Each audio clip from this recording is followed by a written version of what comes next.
Attention, all boats on the Irrawaddy near Mandalay. This is the Colonial Portmaster.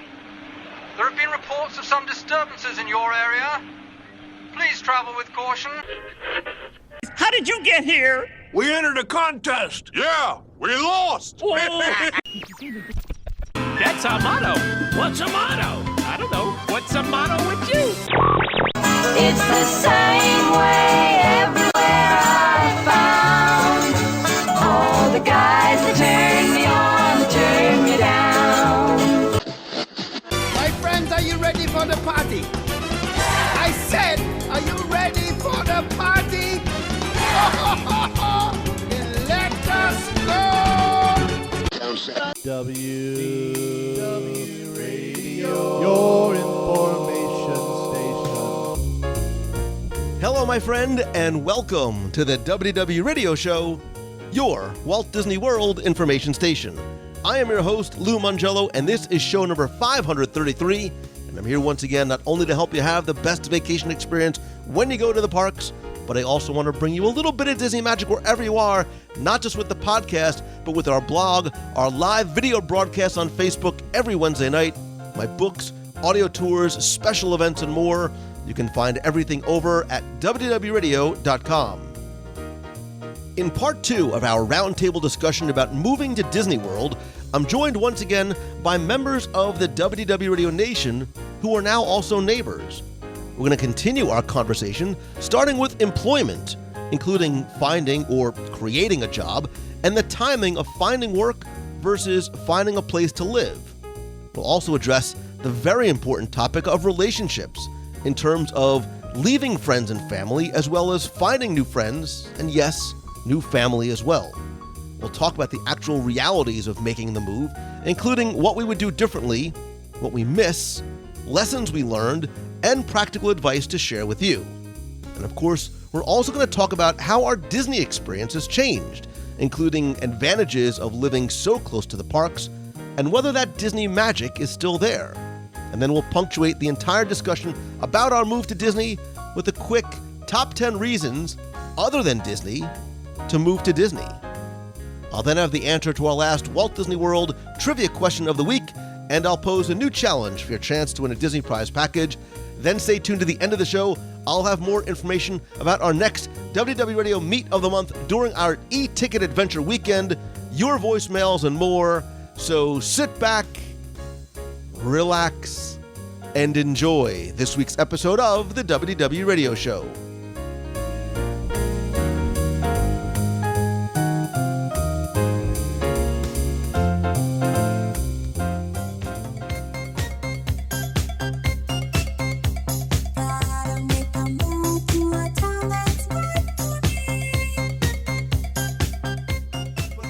I think this is a perfect transition because all this stuff sounds great, but at the end of the day, you got to pay for it somehow. Yes. Right? So a big reason why I hear from a lot of people that they say, it's great what you've done. When you and your friends have done, you've all moved down here. I'm not the only crazy person that's down here. You are obviously crazy.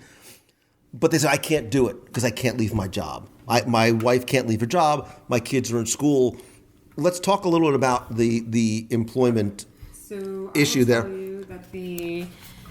What I do for a living is I started out in recruitment on the agency side, but now I do corporate recruiting and HR work. And I can tell you that the job market is the best it has ever been in the history of anyone who is alive right now. So if you're going to move, I'd say start looking now because the unemployment rate is about like 2.7 at this point.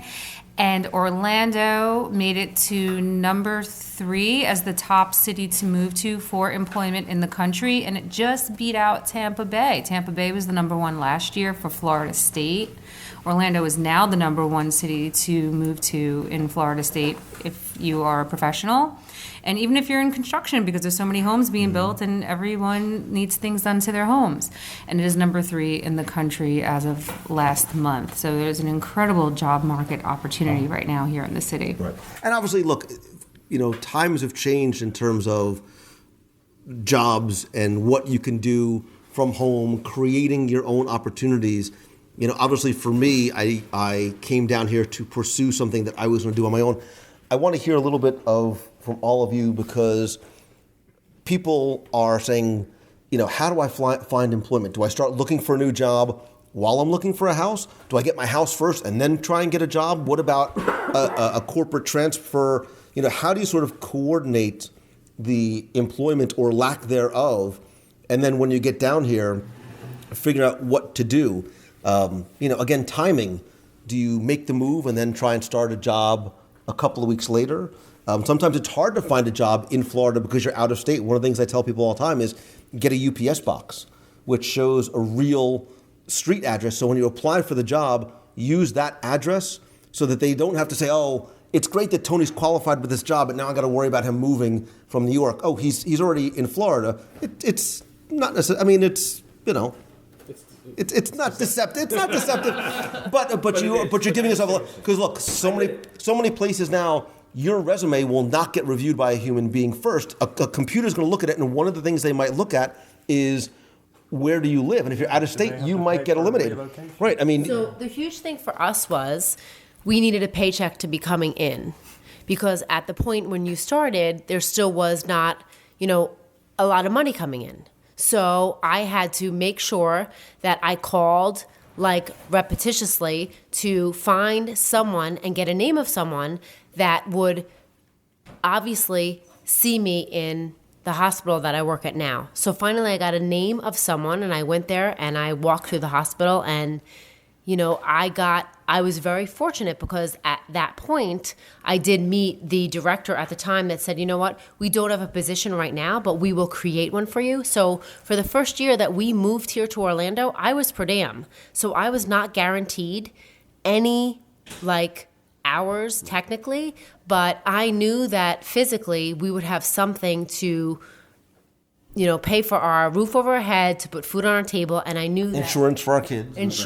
Right. And I knew that eventually it would all come to fruition. And thank God, when one door closes, another one opens, and that's what ended up happening for us. So we were very fortunate that when we did walk into the church the parish that we're with, and we are still here, and it worked out wonderfully. Well, and I think too, I said at the beginning, I talked about leaps of faith, and define that leap of faith, whether it's yourself, a higher power, karma, whatever. It very much is a leap of faith, especially when it comes to either finding a new job, a corporate transfer. Look, I think sometimes making a move like this affords you an opportunity to maybe do something you wouldn't have done in the past, to say, hey, this is going to be my time to pursue this thing that I never would have done otherwise. I'm ripping off the Band-Aid. If I'm going to go, I'm going to go all in. This is my chance to do it. So I want to sort of hear a little bit about, from the employment situation, you starting your own thing, working for somebody else. How was it for you guys? Well, I'm one of the ones who started what I'm doing. I'm in the technology space. So, it may not be possible for everyone that's listening to do exactly what I did, but I can tell you I'm in cloud services.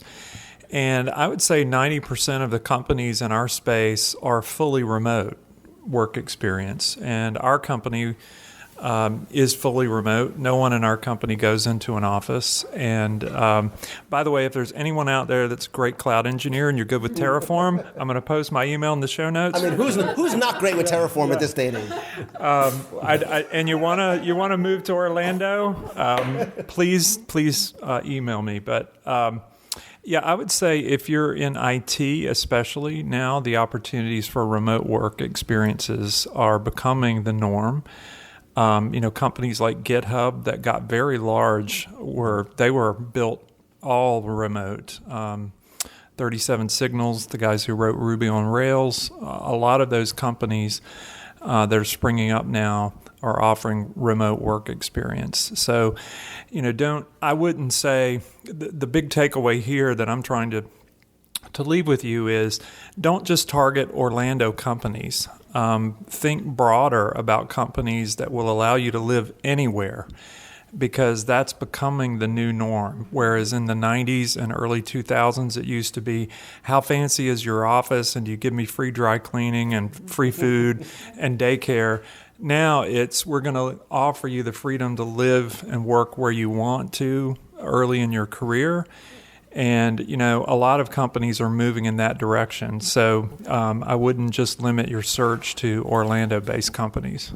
I think for a lot of us, too, around the table who do not necessarily have, so Angelina, you have an employer that you report to. For a lot of the other ones, it was either moving to do something different, working for somebody else, or starting something or continuing something on our own in terms of taking an entrepreneurial leap of faith to do so. So, again, there's a lot all happening at the same time. You're moving, you're trying to get your kids into school, you're trying to get settled in, tell me a little bit about the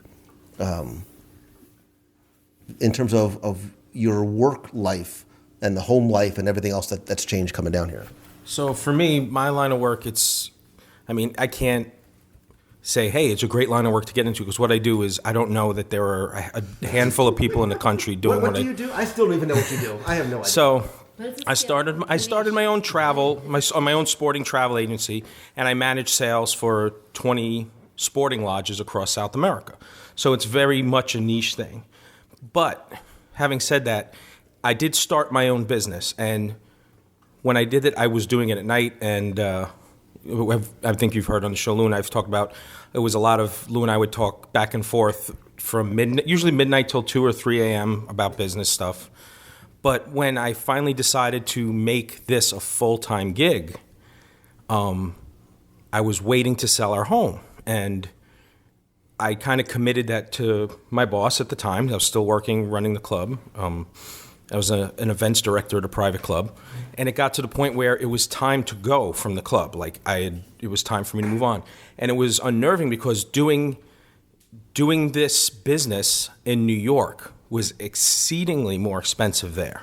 So having my own business, the costs involved with all of that, the insurances, the taxes, cost of living, all of that rolled in. The difference so running my own business in New York as compared to here, the savings that I make here pay for, just the savings I make here, cover the cost on our home, which is a 4-bedroom home we're renting, all of our utilities, and all of our insurances, more than that. So just if you're thinking about, if you're working on your own business, just a bit of food for thought is that you can run your own business much more cheaply down here if you're going to do an at-home business. There's no state tax on that, and I just filed for a new LLC in New York. It's about a $2,000 process with lawyers, and you have to run ads in the paper. And down here, it cost me $155, and it was done in 3 days. Yeah, and your annual filing is quadruple. Yeah, and everything. Yeah, and it's just everything here. It was, as far as running my own business, if you're thinking about doing your own thing, I don't have much advice on how to get into what I do, because I still wonder how that happened. But it's just, it's a weird thing I do. But the act of doing, no matter what your business is and your dream business, if that's what you want to do, is be an entrepreneur, I think that and not just the atmosphere, the cost, everything, it's a much better place to be an entrepreneur than in the Northeast with the high expense. I'll second. Florida is the new Delaware. Oh, absolutely. I'll second that, Tony. And I've gotten very involved here with the local and Florida statewide groups that assist entrepreneurs. One is called Grow FL. They're a fantastic organization, and I donate a lot of time to them. There's just a great entrepreneurial community and a great tech community, actually, that's growing up in Central Florida. So I can't say that enough. I'll also say one other thing for you attorneys out there who have not forsaken the profession. Get out now. Leave while you still can. My wife is an attorney, and she works from home. And Florida does not have comedy with any other state bars. At least not New York or North Carolina. So you will have to probably take the bar exam, except there is one exception.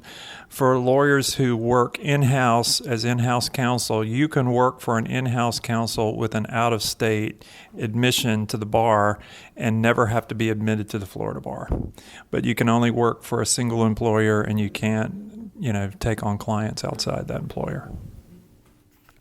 I'll also say that, part of my process in moving down here was getting away from what I was doing in law because it wasn't satisfying me and fulfilling me. So, I got out of it and I'm exploring other things. But to the extent that you want to make this move and don't want to leave, a flourishing or successful career that you've put time into, don't be afraid to ask, because telecommuting is the new rule. When I was working in Northern Virginia and Maryland in law and corporate law, and for me, when I had my first child, that was when we were still in Maryland, but that was when I made the phone call to my then boss and said, I want to come back to work, but I'm going to need to be telecommuting because I can't be spending all this time on the road anymore. And we worked out a situation where I was telecommuting, a couple days a week, still living in Maryland. But from the years from then until now, seeing the number of people who have made moves to other states, and have made telecommuting arrangements, for me, it wasn't the right thing because part of making this move was getting away from the career that I was doing at the time. And, there's people who can find niches in hunting lodges in South America, but, for those of us who, can't get so lucky. In the real world. But truly, don't be afraid to ask your employer, because telecommuting is becoming the new rule. And if you are valuable to the company that you are working for and you want to stay with them, have the conversation, because it can be worked out, and there are ways to be doing the job that you're doing currently in your current state in the place where you want to be. So going back to that, being an entrepreneur is a wonderful thing, but a skill set, going back to what Tony had said, is a wonderful thing also. My father said an amazing thing to me at a very young age that I took with me, and he wasn't with me for very many years of my life. And he said, learn a skill that no one will ever be able to take away from you. And that's what I went to school for. I learned a skill, and I went to a school, and I became a radiologic technologist. I got my bachelor's in medical biology, and therefore I am able to go to any state and do my medical background and my skill. So therefore, Tony, he's able to go to anywhere in the country and do his skill set. It is a niche thing, but just like any other person that is supporting a spouse that has a dream, you're able to do it. And what I'm saying is, it took many years for my husband to get to where he is, but I backed him 100%, and he has this wonderful way of making life and people feel good about themselves wherever they are in the country. So if you're a spouse, I'm just telling you one thing: support who you're with, because it can be phenomenal and make you grow in your life forever. Well, I think the other thing too is we're talking about obviously the importance of a support system and things like that. We're a lot of us talking about making this leap, not in terms of our move, but starting something new and pursuing a dream and things like that. It takes a lot of work and it takes a lot of hustle, and none of this is easy. And when I told you this when we first made the move, and I still say it to say, look, when people ask me what I do, I say whatever it takes. And I said that when I moved down here, if this thing doesn't work, I will go work at, and I'm not insulted, I'll go work at Waffle House, which would be awesome anyway, but I will go work at Waffle House to make sure that my kids eat, but I'm going to give this thing a chance. Same thing with you, Maria. You took very much a big leap, because what you do is not necessarily something that you can teach in the middle of Missouri or something, right? No, obviously New York, it's a great place for me to be and teaching acting and do acting and directing and all of that. And I knew I was taking definitely a chance. And that's, I think, also what I wanted to say. I think you have to keep in mind that if you want to make this sort of a move, you have to be somebody who's comfortable with change, because your life is going to change 100%. Sure, you're going to have your routine as much as you try, but it's going to change. You're going to be in an environment that is probably very different from where you were. You're going to be maybe with people that you never met before. You have to try to make new friends, and it's not easy after a certain age. It's not, even though, she's talking about kids knocking at your door. I don't have anybody knocking at my door saying, like, hey, you want to be friends? Because I would not be very comfortable with that.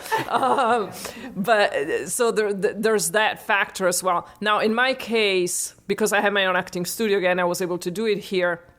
I also do, and I'm also a certified health and life coach. So I have my coaching that I've been doing for many years, a lot of it online, because as you know, right now there's so much work to do online because you can do it from the comfort of your own home. And another thing that I also do, I teach Italian for Rosetta Stone. I was the very first Italian teacher. Yeah. Can you? What accent? Oh, my accent? But I was the very first Italian teacher for them, and I've been with them for many, many years. And I'm actually the Italian voice on the Rosetta Stone if you're learning the language. But, it's something that, again, I teach from home from them. So that was my very first question that I had when I was like, I need to move and I want to go to Orlando. I called Rosetta Stone and my manager, and I was like, if I go there, can I still do it from there? She was like, of course. I was like, done. Because that's the steady paycheck. And there's also the 800-pound, Mickey Mouse in the room too, is coming down here to work for Disney is another reason why now I don't think any of us have ever been cast members before, but a lot of people we know have done that. Yeah. They have come down either to quote unquote retire. They've put in their 25 years on the force and come down to work security, or they come down because they just want the perks, they want the benefits, and maybe this is a whole nother show for another day, but obviously that's an option too. There's a lot of people that we know that have come to do that. With the park expansions, that is just, there are thousands and thousands of hires that are happening in every discipline. Right. Absolutely. But Walt Disney World is certainly growing. It's a city. It really is. It's a functioning city. Absolutely. And so, whether I think we've covered the gamut, whether you're in IT, in travel, in acting, or you teach languages, or whatever you do, you're in recruiting. I think the key is to just, what my wife and I did is we just thought about where we wanted to be and what we wanted our lives to be like, and we looked at our circumstances and tried to concoct a life, that fit what we wanted, rather than just continuing to go through life in a non-deliberate kind of way. We just got deliberate about how we wanted to design our life, and it definitely means taking some risks and chances. But what I would say too, another hidden gem that we've found here is just the diversity of people in Central Florida. Over 30% of the kids in my son's elementary school, English isn't even their first language. And, we're meeting so many different kinds of people here. If you're from New York, it's not as diverse as New York. But if you're from Greensboro, North Carolina, it's a lot more diverse, right? So it's just great. And I think part of that happiness is really a lot of the Latin hospitality that's here. I think that really comes through in the culture. And the food. We'll get there too. But I think it's a good transition point in terms of about relationships. Leaving family, finding family, leaving friends and making friends. I know, Maria, we spent a lot of time on the phone, and that, you coming down here, you feel like not you specifically, but sometimes making moves. Right. Oh, and you specifically, but you feel like you're alone. Like, hey, I don't know anybody. Meets of the month are great, and that's a great way to sort of introduce people. But it's about how and where we make and meet friends, and finding your people, and your kids finding their way and finding new people. Sometimes it's about finding friendships. Sometimes it's about finding more than friendships. Sometimes it's about finding love and finding relationships. And I know we all know a lot of people who have moved down here and have, I know Meets of the Month have generated, a number of marriages and children and things like that. But just making the move down here, well, not the Meets of the Month. It's not because of the Meets of the Month. But in terms of people being able to sort of we're talking about taking next steps in their relationships. Talk to me about that in terms of whether it's friendships or anything else for yourself or your kids in coming down to Florida, like finding new friends and making new, because a lot of times maybe you come down here and a lot of us, we knew each other already, but making new friends when you come down here, how scary is it? How easy is it? Well, I'll tell you, I don't know if other middle-aged men, I'm 50 years old. 50 is the new 30, so chill out there, brother. What are you whistling about there, Flapjack? So I'm 50, and I've been married 17 years. And, for other middle-aged married men, I think we tend to be the loneliest people on the planet because, I don't know, I talk to all my other friends, and none of us have close friends. We usually, hang out with our wives' friends or maybe our kids' friends, parents, or whatever. But we generally know the people at work and know our wives' friends, but we don't typically make friends. But coming here and being part of this family is a completely different experience. And so for the first time since I've been 21 and a student in college, I now have a circle of friends that was just never there in my life before. And, I think my happiness quotient now is probably at least 200% higher than it was, when I was living in North Carolina. And it's not so much that North Carolina is not a great place. It's just that coming here in this family has just meant so much. Well, and I think and I love what you said. I think there's a commonality that we both have, that we all have, that extends beyond Disney. I think it's an ideal set. It's a flaw. I mean, look, our kids, the Caggiano kids, your son, my kids, are upstairs playing together. Mm-hmm. It doesn't sound like they're killing each other. It sounds like they're getting along fine, and they're doing more than just watching a screen. They're actually, playing and interacting with each other. Well, I think that. Well, you enjoy living down here much more than you've enjoyed living up north, right? Yes, definitely. He's more out and about. He's not talking right now because he expects me to talk. So I would say Michael is more out and about now than he's ever been. I feel much more active down here too. Yeah. In New York, it was much more sedentary. Go to the office. I traveled a lot for work, and I was home. Mm-hmm. We had a lot of friends in New York, but you don't it's ever not see like them. down here. Like we've been down here for a year. We've been here at your house 1,000 times more than we were at all of our friends in New York in like a year or two. Wait, you show up at my house too? Yeah. Well, it seems like you have more time to be social down here. It's also easier to go see your friends down here. Especially, being up there. Once your friends start moving to Jersey or Long Island or Westchester, then it becomes like, never mind the drive and the traffic, but the $50 toll just to go see your friend. And you're like, okay, how about I just text you? Because I'm tired from work and you're tired from work. But I think it's easier to make friends down here. We made friends immediately in our community. People just walk over to you and start talking to you.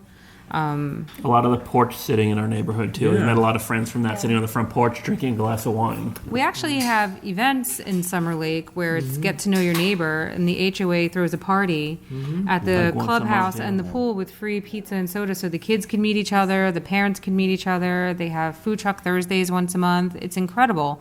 So there's a really big sense of community.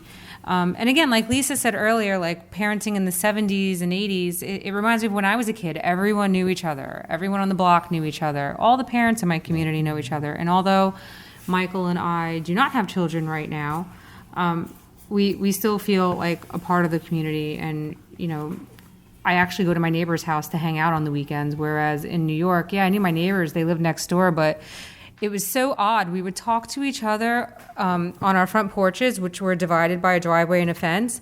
But God forbid one of us went over that fence onto the other porch. It was almost like it's a New York. It was like passing through a portal. You just didn't do it. So.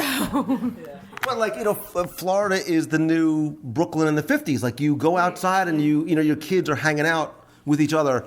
That didn't happen for me or my kids in Jersey. Like, I was not allowed to go walk down the street because, it was just a different time. It didn't happen in New York. And, I left. I had some good friends back home. And, I say back home, back in New York.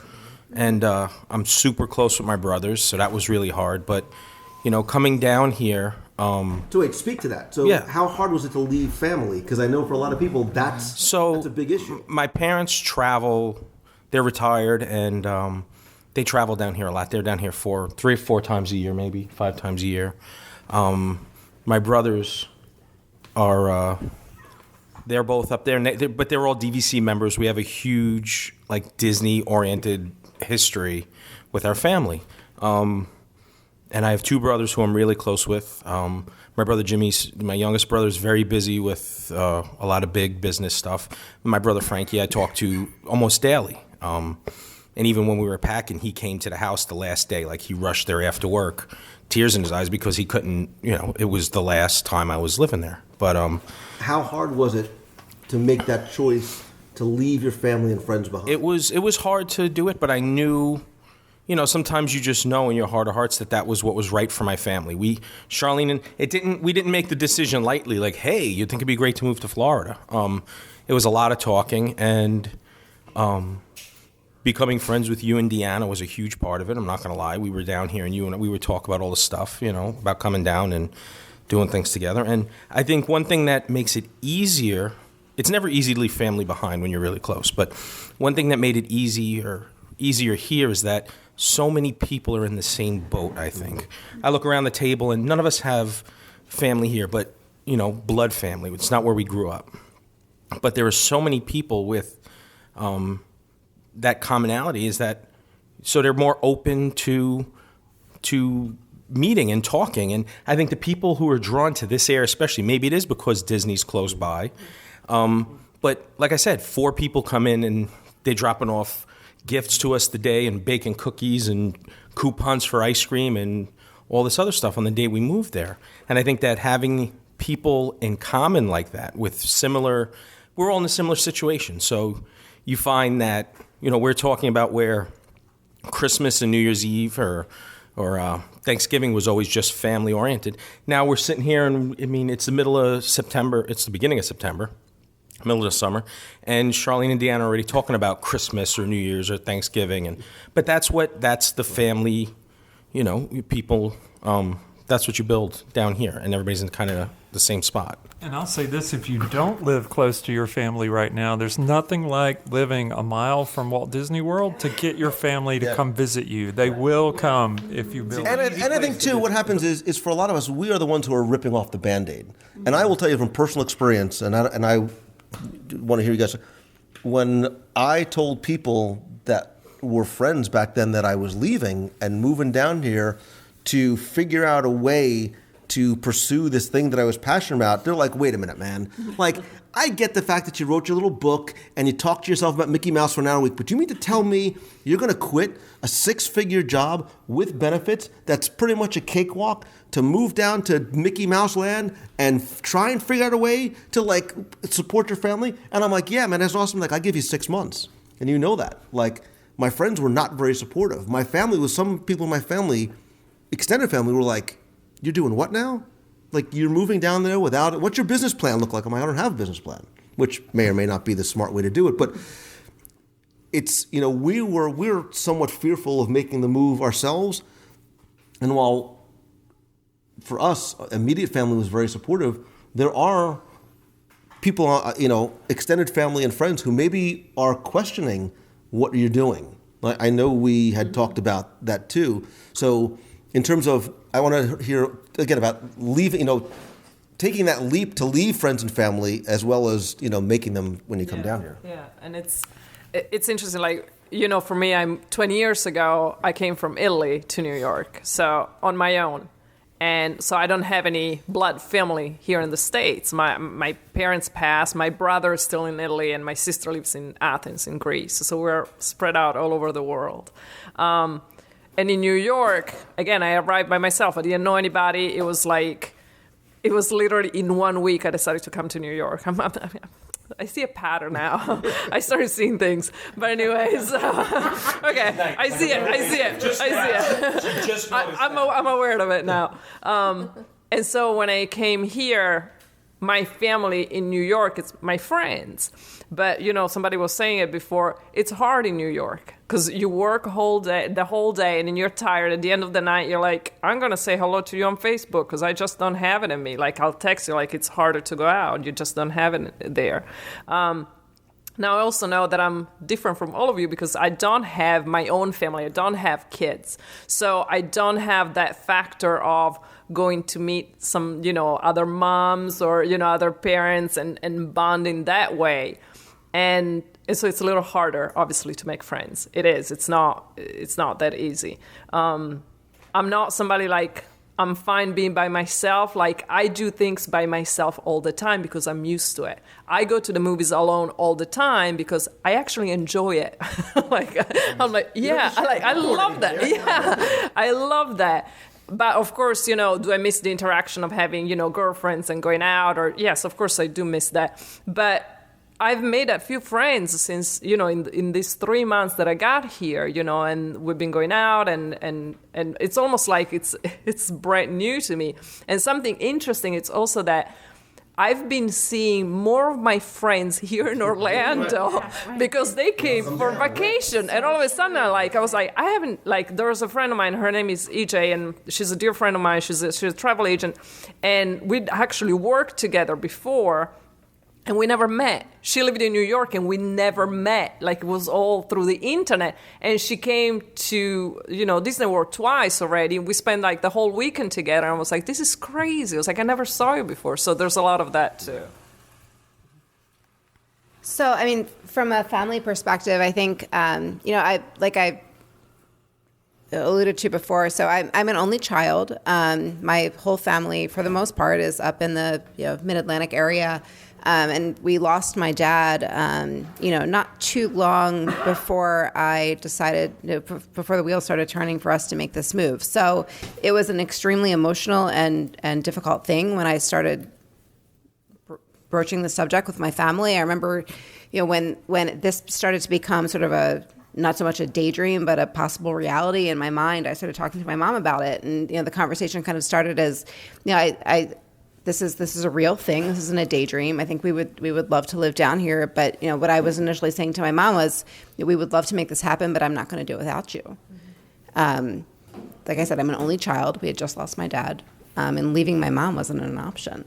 And that initial conversation that I had with her, and this was when it started to become a possible reality, was, I remember we were literally driving to the Maryland IKEA, and I was having the conversation with my mom, and I said that to her, and she said, no, you're not going to do it, not knowing I'm not coming eventually.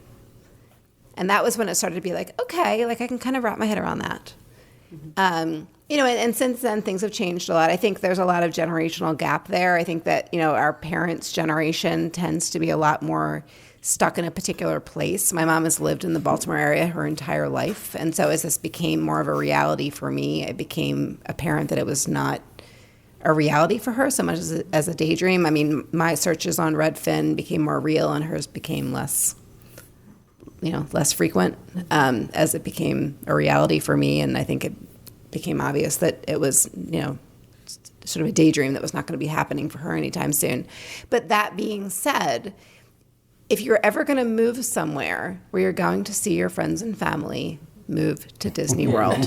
Yeah. And I say that as a joke, but it's true. And what you just said about your friend that you had never met before and you moved, it has happened so many times down here. I mean, I can't tell you, there is rarely a week that we don't have friends or family in town that we're spending time with. And, my mom, who is, bless her heart, she's still up in Maryland. I don't know that she's coming down here anytime soon. But she comes down here for, maybe a week out of every month and a half. And, it's always sad when she leaves. But she was down here for about 10 days a month ago. And she got in her Uber to go back to the airport with her friend. And, my kids were upset. But they said, you know what? We don't see Mimi like we used to each week. But I think we probably see Mimi more now than we did when we lived in Maryland. Because now she'll come down and she'll spend a week to 10 days with us consistently, and we're completely focused on each other. And it's lovely. And I think that from a seeing friends and family perspective, it's not crazy to say that you're probably seeing people more regularly and more in a focused way than when you lived in the same neighborhood as them elsewhere in the country. And not only that, but when I moved down here, I already had a community because, we haven't talked much Disney, which is crazy, but there's this incredible Disney community that is built in when you move down here. And I felt like I had as much of a community and as much friends and non-blood family down here moving down as I did, as I do and more so than when we lived upstate. Up in Maryland. I just want to touch on what you said, where you're more focused with the time, because we had our first experience with family coming down to visit them just today. They left this morning. But our niece and two nephews and his parents were with us for 2 weeks, and it was the first time in the 5 years he and I have been together that I experienced all of us focusing on just, don't let the little things get on each other's nerves, and let's not waste time arguing about silly stuff, because we have 10 days together. Let's focus on fun stuff. We're going to make memories, go to Disney, and it really makes you focus on what's important, because you don't have the luxury of having them right down the block from you anymore, so you make the most of your time together. My phone also told me we walked 65 miles through the parks. Which is part of the reason why Michael's not talking so much. But I think to everybody's point, it makes the time you spend more meaningful. Yes. Look, I've talked about this on the show. Sunday dinners was with 35 people in my family. You saw each other every week. I grew up 2 doors down from my cousins, and it was hard and scary to leave them behind. But we see them when they come down here.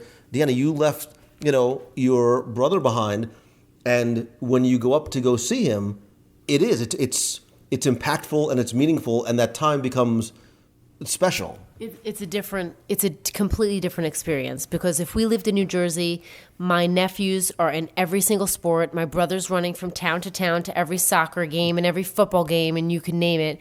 And my kids would be the same. They'd be in different experiences, just as my nephews were.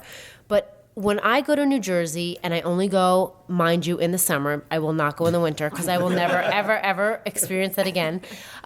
But it is quality time. And I was there for a very long weekend this summer, and the experience, the memories, and that quality time that you have is something that you will never, ever, ever have again. And those memories that you share with your family, they're wonderful. So, if you do want to make the change and you do want to move and make the experience even that much better with your family, it is wonderful to do, because it's a life-changing thing. And Lou, I have to say, one of the most important things and impactful things in our family is how you have built this enormous, wonderful, loyal, humble community that you have brought together so many people that I have never, ever in my life would ever have thought that I would ever leave New Jersey and say, these people sitting at my table would be my bestest friends ever. And they are. And they are not blood, but I consider them my family. So in that experience alone, the community that you have built from what you have said to me, like, oh, we're going to make this change, or we're going to move, and you know what, ha, ha, ha, you wrote this book. You have built... Wow. So that's how you feel about the book. That's how I feel. We joke all the time, but... So, look, I will say so. I will say, to your point, I grew up in an Italian family where family is family and friends are friends. Right. There's an absolute there's a difference. I agree. Right, you are very different. But coming from it is absolutely a cultural thing. Whatever. Certain things you don't talk about right. Italian, it wasn't necessarily Godfather-esque, but it was kind of close. But right, family is family, blood is blood. I will tell you though, I'm not going to get choked up. Coming down here. And I disagree with you wholeheartedly about one thing that you said. Don't roll your eyes at me. I'm getting to a point. I disagree with one thing that you said. First of all, I think that philosophy of family is family and friends is wrong. I think that line has been very much blurred, because the people around this table, the people in this community, are not, I don't like the fan word, and they are beyond friends. They are family. And we treat them that way, and I feel treated that way.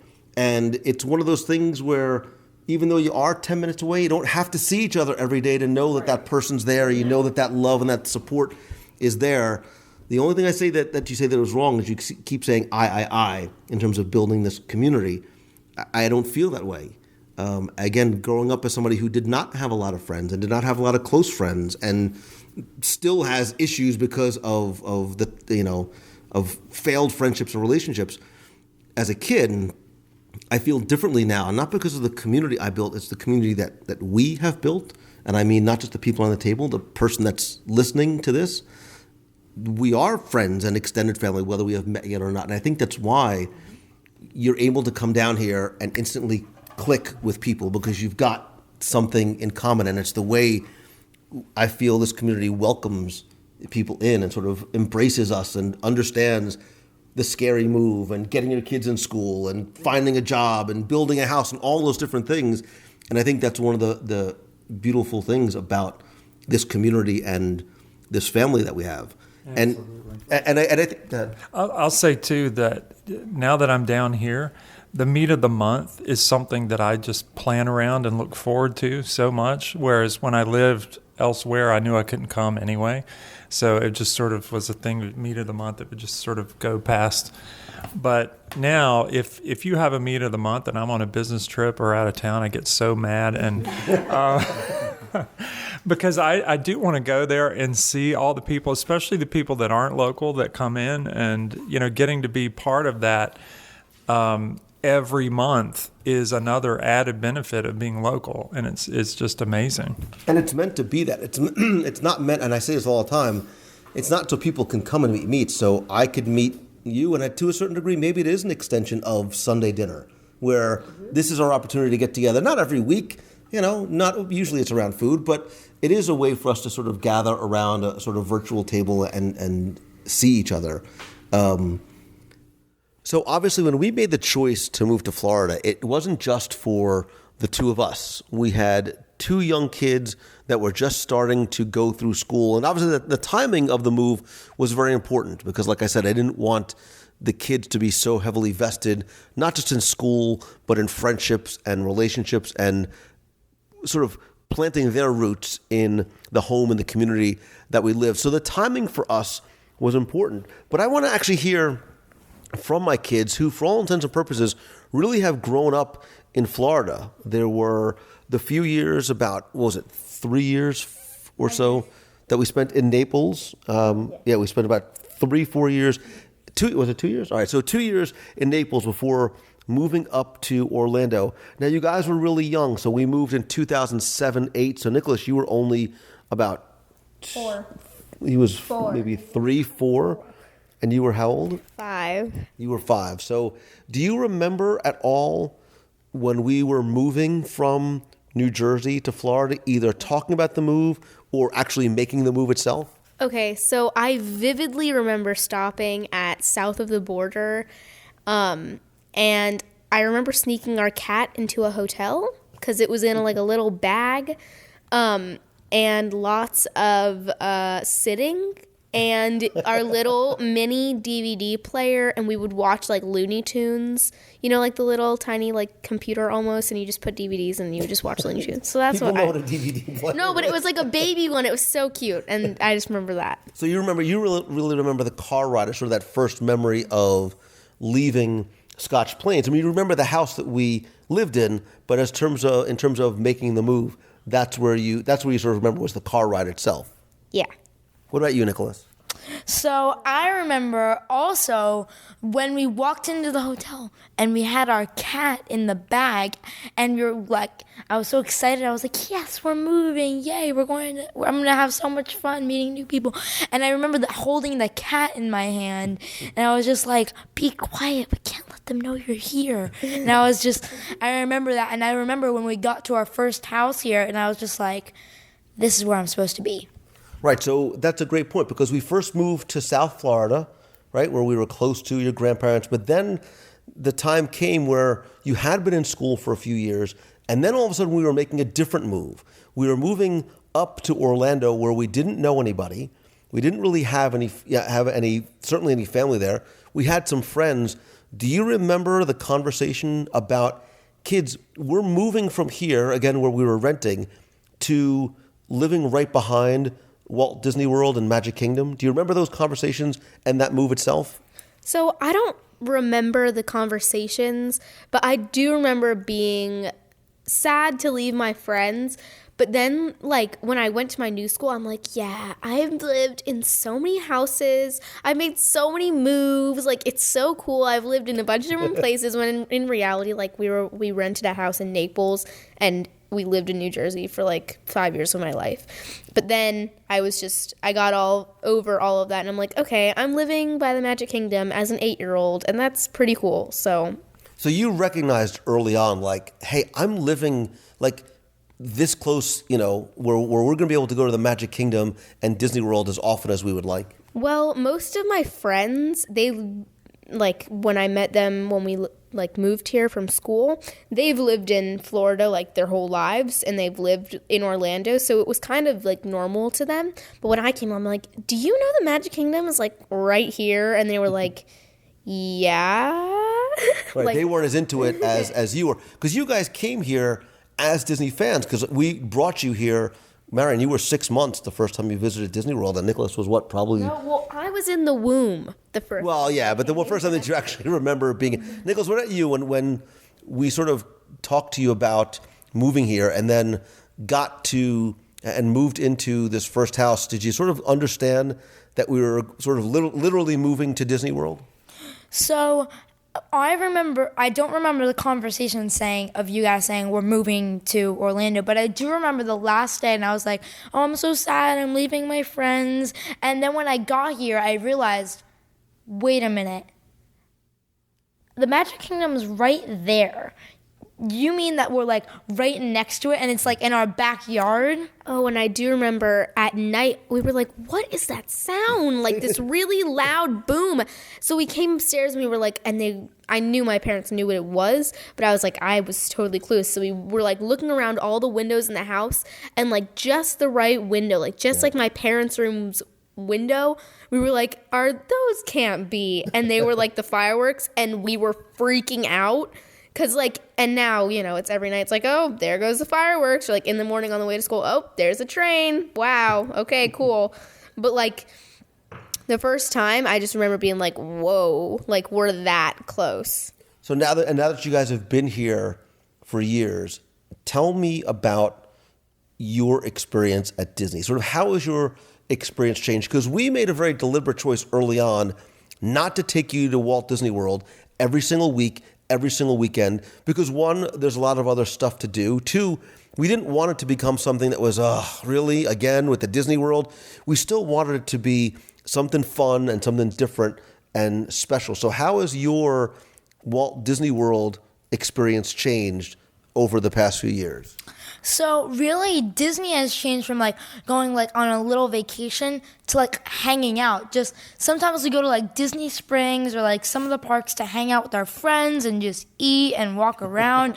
That's my boy. Yeah, just eat, like mostly eat, but it's turned from a vacation spot where like, oh yeah, we're going to Disney World, yeah, where we like hang out, where we're like still excited, but like we could just go there and hang out now. And I think that's the key point. You said we're still excited. Like when we go to a park, because we don't go that often, it still feels special, right? You still sort of get that special feeling when you walk into Magic Kingdom, or when you see Pandora, or when the doors are open at the boathouse. Mostly when the doors, yeah. So for me, this is like a big age thing too, because like when you're 8, 9, 10, you're like, oh, I want to go on the new ride. I want to meet the characters. But not only like age, but since we've gone so much, I've noticed that I'm not as into the rides. Like I know what the Three Caballeros is like. It's great, I love it, but like every time we go, I'm not, okay, I need to ride this ride, this ride, this ride. You're not really on a schedule like you would be during a vacation. We're kind of more just walking around, eating, again, lots of eating. We might go on 1 ride, 2 rides, like, and I know that sounds like we're taking everything for granted, but like once you've gone so much, it's like you can do that. You don't have to go on, a bunch of rides. Right, because you're not going there because you need to hurry up and get a fast pass. But by the same token, you can say, hey, you know what? It's a Saturday afternoon. You guys want to go to the park? We'll see if we can get a fast pass. Maybe we'll just go to Epcot, wander around for a little while. If we want to ride something, great. If not, it's not the end of the world. Or, hey, let's go to Magic Kingdom or Epcot or wherever and get something to eat, wander World Showcase, and watch Illuminations. So actually, like 2 weeks ago, I was like talking to my friends. We're like, oh, like we all have Disney passes, which surprisingly is rare for the amount of children that live in Orlando. Not all of them have Disney passes. You're welcome. But all of us, we were like, yeah, like let's go meet up. So we went to Hollywood Studios, and then we're like, we're not really feeling it here. So we're like, let's just go to Magic Kingdom. So we all went together. We went on like the few rides, and we just had a good time, which was nice. It's kind of like an impromptu little hangout thing. And Marion, I'm sure you can attest to this. I may be a somewhat protective father. Somewhat. Don't laugh. But by the same token, Deanna, as our kids are getting older, I think maybe one of the only places that we feel comfortable saying, yeah, you and your friends can go and spend the afternoon here or go off on your own for a while, is letting Marion and her friends and Nicholas and his friends go, and if, let's say we're in World Showcase in Epcot, they want to go and wander off on their own and ride rides or do whatever. Like the trust and the security factor that we have as parents, because it's Disney, even Disney Springs, we'll drop off Marion and her friends, let them go wander around, go to the movies, and then pick them up later. I will tell you, you might not know this, there's not a lot of other places, if anywhere, that I would feel as comfortable as I do other than Disney. It's a completely different experience, I think, for us now, because being here, they're exposed to a lot more. And yes, I do have to agree with you. Like, I feel comfortable letting them go with their friends and walk around. And plus, the other thing too is that now, they're both at an age where they have cell phones, so we can actually get in touch with them at all times, and they keep in touch with us. So, but I have to agree, like, it's definitely a lot safer than the norm. Right, well, plus the tracking chip I implanted in both of them as well, like the dog chip. Right. Well, but I mean, even taking Disney out of the equation, in terms of as parents where we live, I would never have felt, and we lived in a wonderful town and community, very, very safe back in New Jersey, even in Naples. But I wouldn't be as comfortable even tonight as we were recording, where a bunch of the kids said, "Hey, we want to go and walk over to the park." I wouldn't have felt as comfortable as I do, again, not in Disney, but in the communities that all of us live with our kids, letting them say, "Hey, we're going to walk down the street. We all have our phones. We'll be back by the time it's dark, but we're going to go to the park by ourselves." Right. You do. You have that sense of security now. That, as a parent at this age, my mother used to take us to the mall, and she used to sit there for hours with a book. I mean, we had no cell phones whatsoever, and she just used to let us walk around, and we'd had times that we needed to check in. So like a certain time. But now with our kids, they go and we call them and they call us and they check in with us. But it's definitely a very safe community. And I think it's because of where we live, and I think it's the proximity of Disney, as we've talked about. There is something about that security, that comfort level, that service, whatever it is, that I think sort of bleeds out from the parks into the surrounding areas. And I very much feel that it bleeds over into where we live. So it's why I feel not only that is Walt Disney World a wonderful place to bring your kids. Obviously, your guys' experience has changed. You're so much more concerned about the details and the stories and the food, not just riding attractions and the food and the dining, but being able to grow up in the area around it. So the other thing I think that is so cool is that, like, being here, saying to your friend, "Hey, listen, they're going to have a play date in a park." Play date? Yeah, well, you did have play dates in the park. Like, we would take you with another parent, and we would all meet up in the parks, and we go on rides. And we still do. Right, we still do it. But I'm just saying, like, what a cool thing to do, like, with your friends, going to Disney World with your friends. Right, and that's why we say that Walt Disney World is our park. Right. Because in New Jersey, you would meet some of your friends or other moms or dads, and you take your kids to the park to go play or have a picnic. It's sort of what we do now, but now there just happens to be attractions and food and wine festival and flower and garden. And those are some of the things that we do with our friends who are locals, as well as those friends who come down to visit.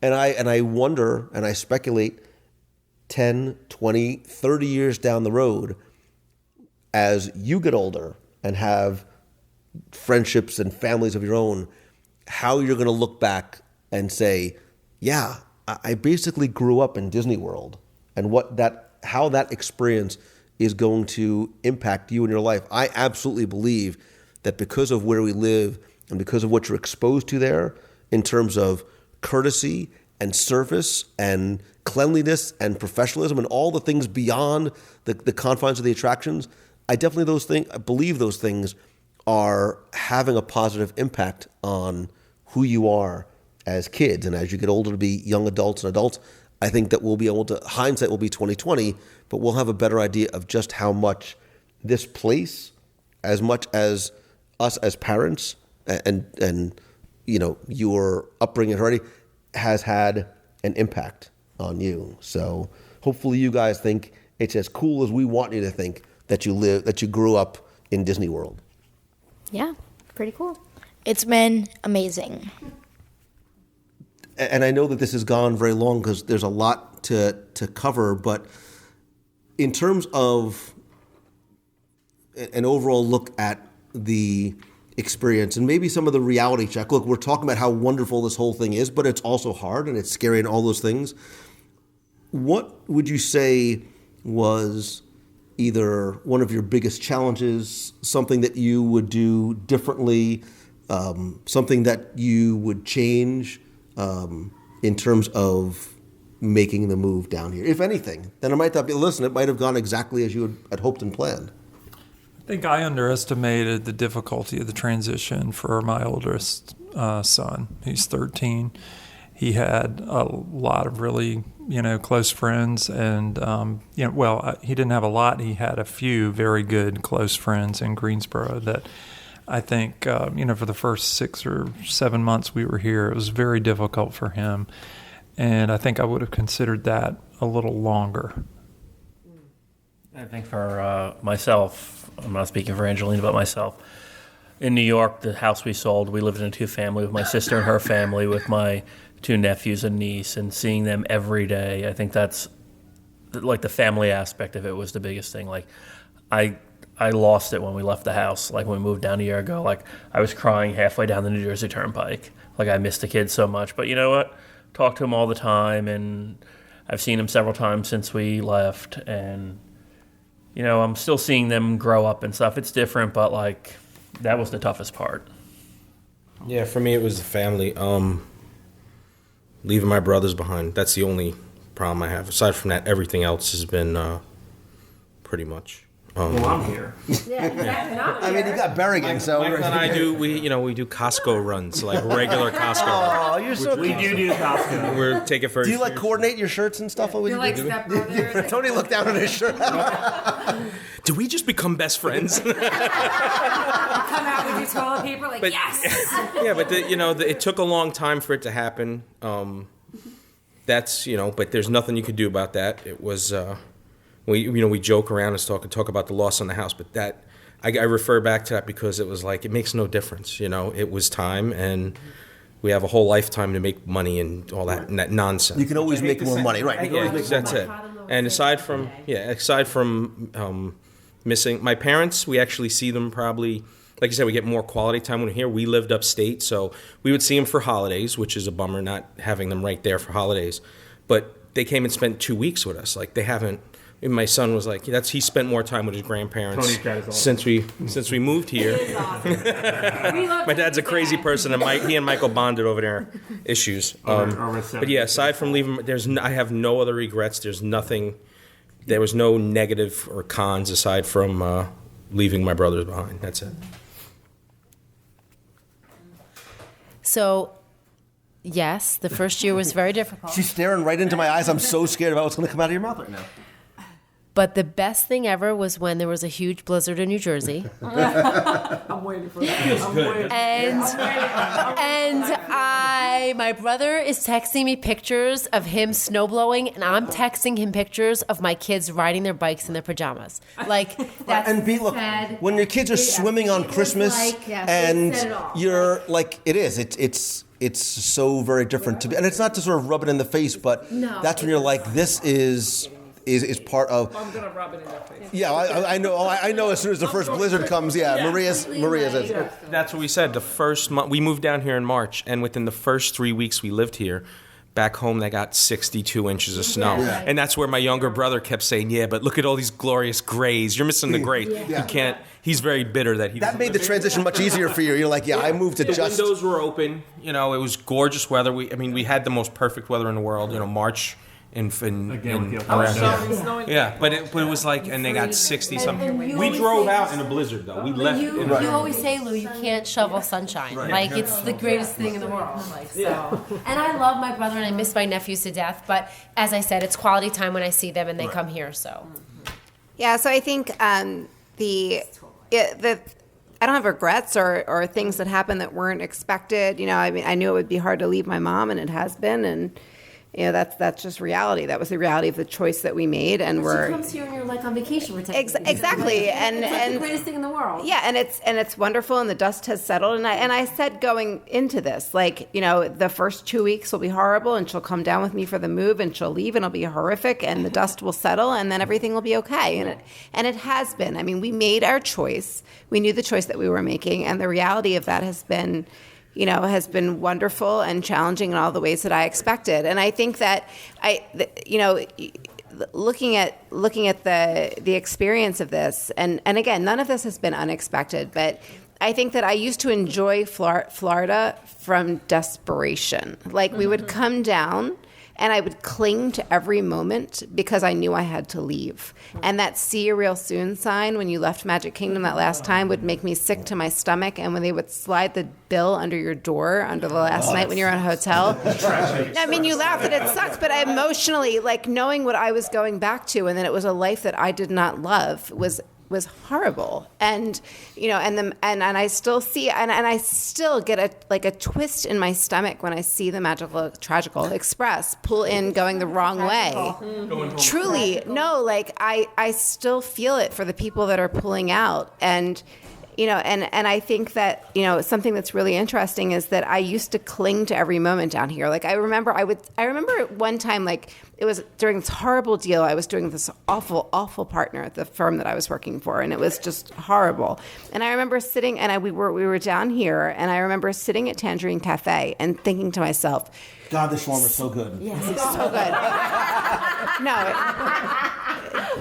It's the best quick service aside from Sotoli. But anyway, no, I remember sitting in there and thinking, like, cling to this moment because you are going to go home and you're going to wish that you were in this moment. So enjoy it for everything that it's worth.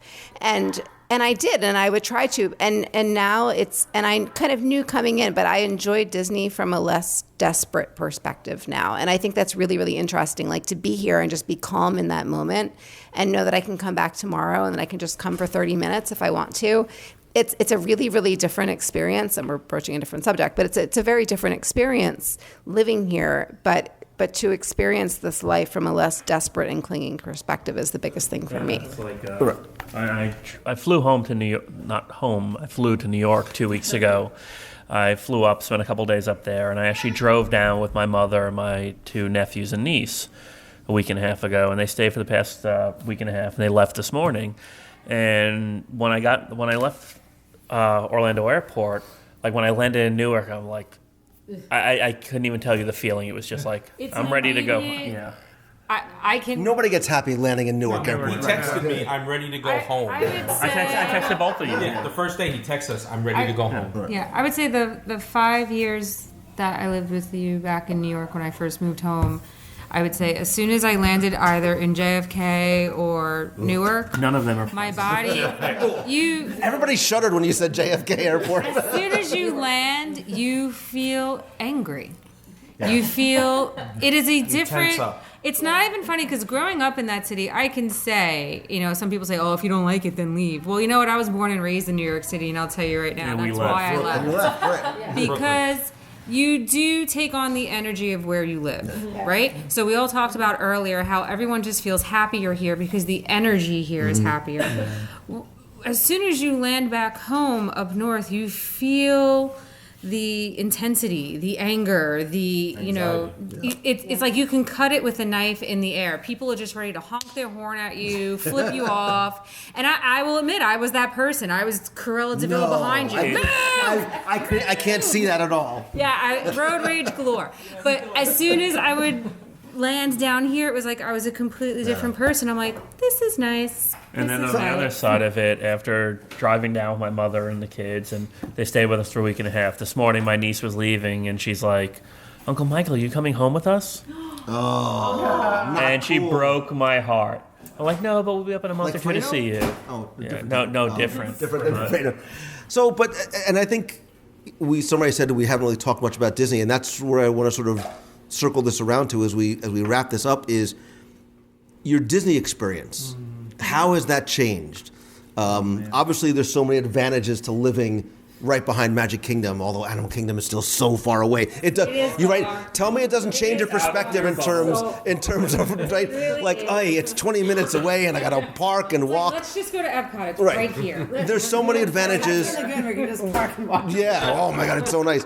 But look, and when I say advantages to living close by in terms of the frequency that you go and annual pass holder rates and last minute cruises and stuff like that, tell me how your Disney experience has changed. And more importantly, one of the things I hear all the time is, well, you're there all the time. It's not special anymore. It's not magical anymore. Well, oh my God, you're all the vultures are swarming trying to grab the microphone. Wait a minute. My immediate observation. I'm afraid of Angela, so I'm going to let her go first. We're all afraid of Angela. No, I'm a different person now. I'm happy again. I'm here.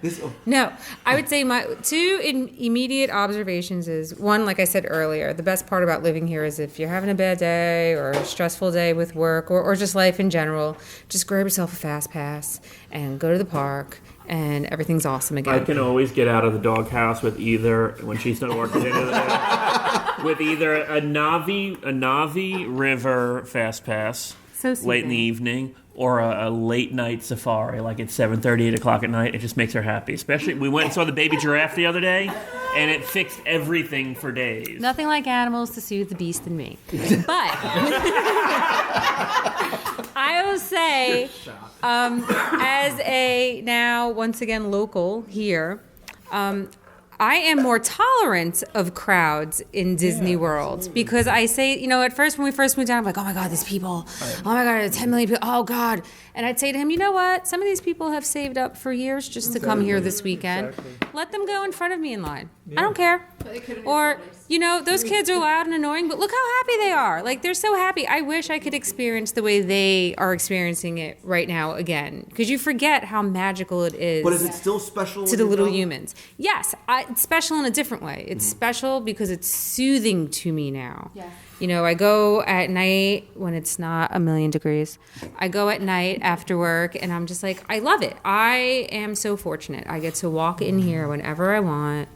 I don't have to run or race or fight somebody to get online because I live here. But if she has to wait more than 2 minutes on the Fast Pass line, well, right, of course, she gets a little angry. Fast Pass is called Fast Pass for a reason. It's relative in Florida. It's like medium.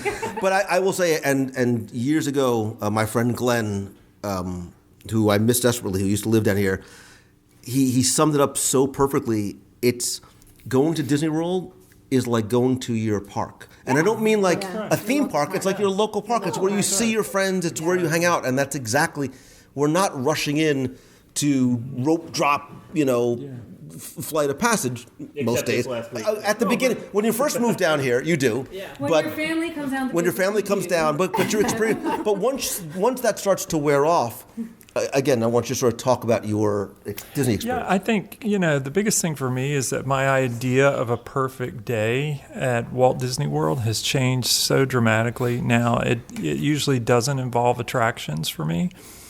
And this really gets at what Lisa was saying about not feeling like I have to do everything and be here for 10 hours because, I'm here all the time. A perfect day for me would be to, walk into the Magic Kingdom, get some popcorn, sit down on a bench on Main Street, and stay for about 20 minutes and leave. That's just a perfect day for me.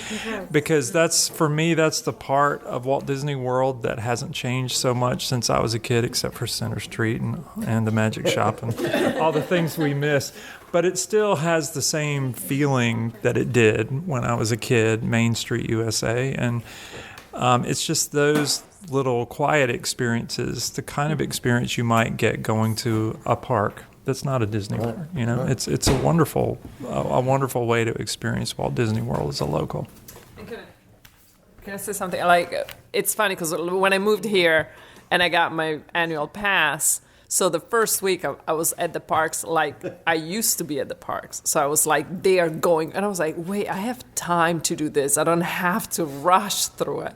And so right now when I go, it's more about the details for me. And you know I love to take pictures and stuff. So all of a sudden I started seeing things that I never noticed before, because before it was like, you gotta go to the fast pass, you gotta run, and you don't notice things. You don't have the luxury of noticing things.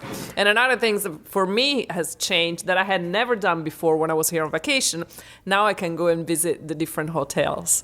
And it's something that I had never done it before. The people are like, oh, you can do, resort hopping. I was like, I don't have time for that. I got to be at the park, and then I gotta go back. Yeah, and so and it's great, but it was great, and it was great. It's great to be able to do that, or to enjoy different restaurants, or try different things, and go to different stores, and just taking your time. So that I enjoy very much. By the way, notice, just to be clear, we've been recording for we have not talked about food at all. When you said perfect day, the fact that you didn't mention Boathouse means we have to have a conversation, you and I.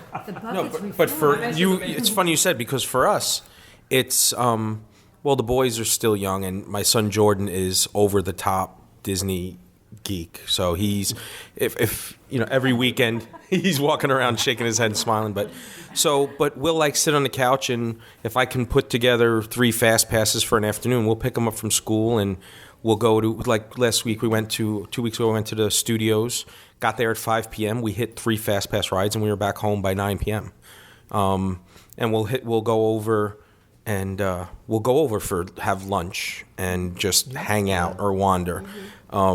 It's so much fun to be in the parks when the kids are at school. I mean, it's the coolest. The best part is when you pick them up from school and they say, "What'd you do today, Dad?" And Charlene and I, "What'd you guys do?" And we just high five, and you could see the look on his face. We do that, yeah. But it's so funny because at everyone here, we're one of the closest people to Disney World. I left Charlene and Deanna at the Contemporary the other day, and it took me 6 minutes from the time I started my car till I shut it off. Exactly 6 minutes on the clock. And that's amazing to me. No, but the funny part is Charlene, she's walking around, she says, "There's a new development. I think it's closer than where we live." And you guys are laughing like I'm joking. She's like, "Wouldn't that be cool?" But yeah, it's definitely different for me. The magic's not gone. I still love to see. I love that my kids are getting to grow up here. Between the schools and having the parks here and all this fun stuff. We've been DVC members for years, and we're just focusing on different things too. We hit Vero Beach for the first time this year, and my boys got to see sea turtles hatching, and so vacations will change. The magic's not gone for us, but and Glenn and I and yourself, we discussed that a lot. And I actually thought about, it's funny you mentioned, because I thought about Glenn the other day when I was at the parks, and I'm like, that's what it's become for us. Wouldn't you agree? Yeah, well, the first week when we were here, the kids had spring break, and we went to the Animal Kingdom, and instead of going on any rides the whole morning, we went and walked through Asia. And we sat and what was the bird sanctuary there? Yeah. We just watched the birds. It was just we slowed down and saw the things we didn't normally would stop and look at. And we told the kids we're not even the baby tigers. Yeah, we went and we just watched them for half an hour play. Things we kind of always missed to run to the rides. We're starting to do more now. Your experience here changes. Yeah. It's not about the rides. Yes, it's an occasional fast pass or friends come into town. You're gonna be hitting the rides, but it is you go to look. I say all the time, not just because Boathouse is there, although it's a contributing factor. I probably spend more time at Disney Springs just wandering around, and now with so many different dining options and eating. Who am I kidding? There is it's part of what your experience here is. It's not any less magical. It's just different, and the pace is different. For Charlene, she works at the Springs. She works at Boathouse, and she had outside tables one day, and it's raining, so she got let off early. She comes home. I said, "What are you going to do?" And it wound up that the rain passed, so we went to the Springs. And it's not like she avoids it, because you would think, who here or listening is like, "Oh, I'm off today. Let's go to work. Let's go by my job and kind of hang out over there." But that's what you do. It's still a special place. Yeah.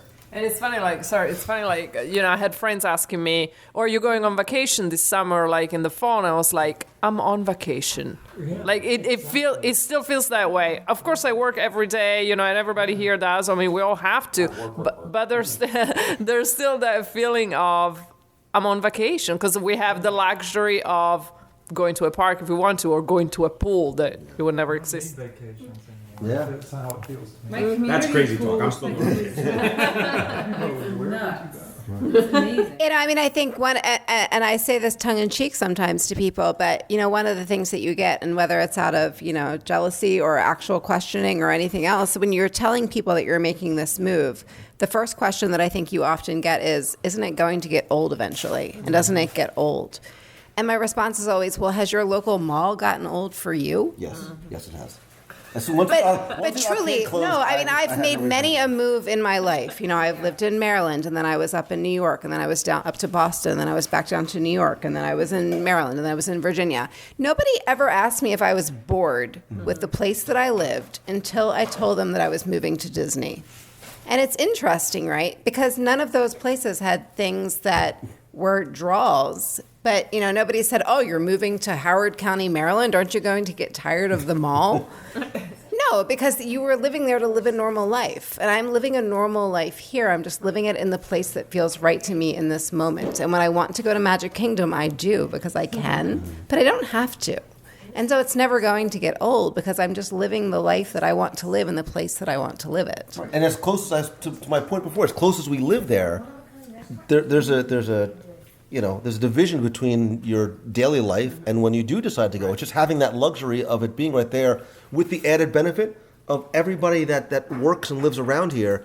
I believe you're right, that whoever said it, there's something about that place, and for those of us that we understand it, that's special and magical that bleeds over into the surrounding communities and the people that live in them. And it is. I mean, I think, there's, we're all moving into these new communities with these, 4 and 5 bedroom homes with people who are new transplants, and who's moving into them?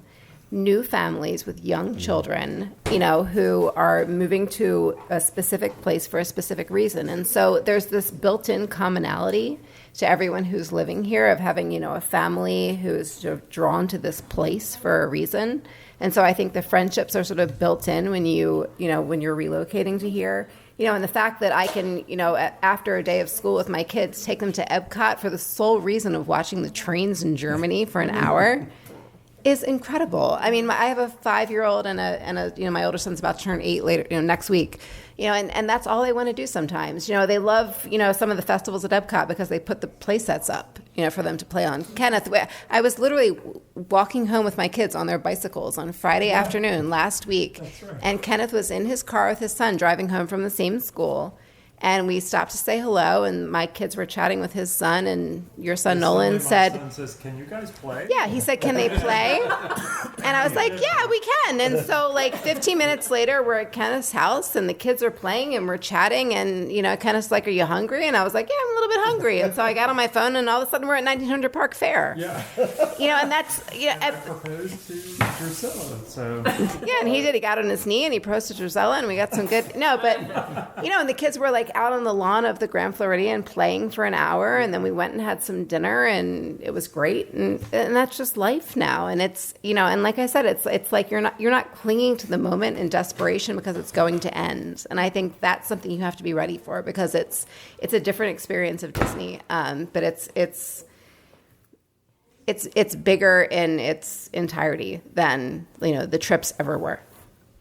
And I think that's a good point to sort of wrap things up in terms of this whole experience. There are so many factors and things to consider when making the move, but in hindsight, to sort of look back on your move and your decision, sort of summarize.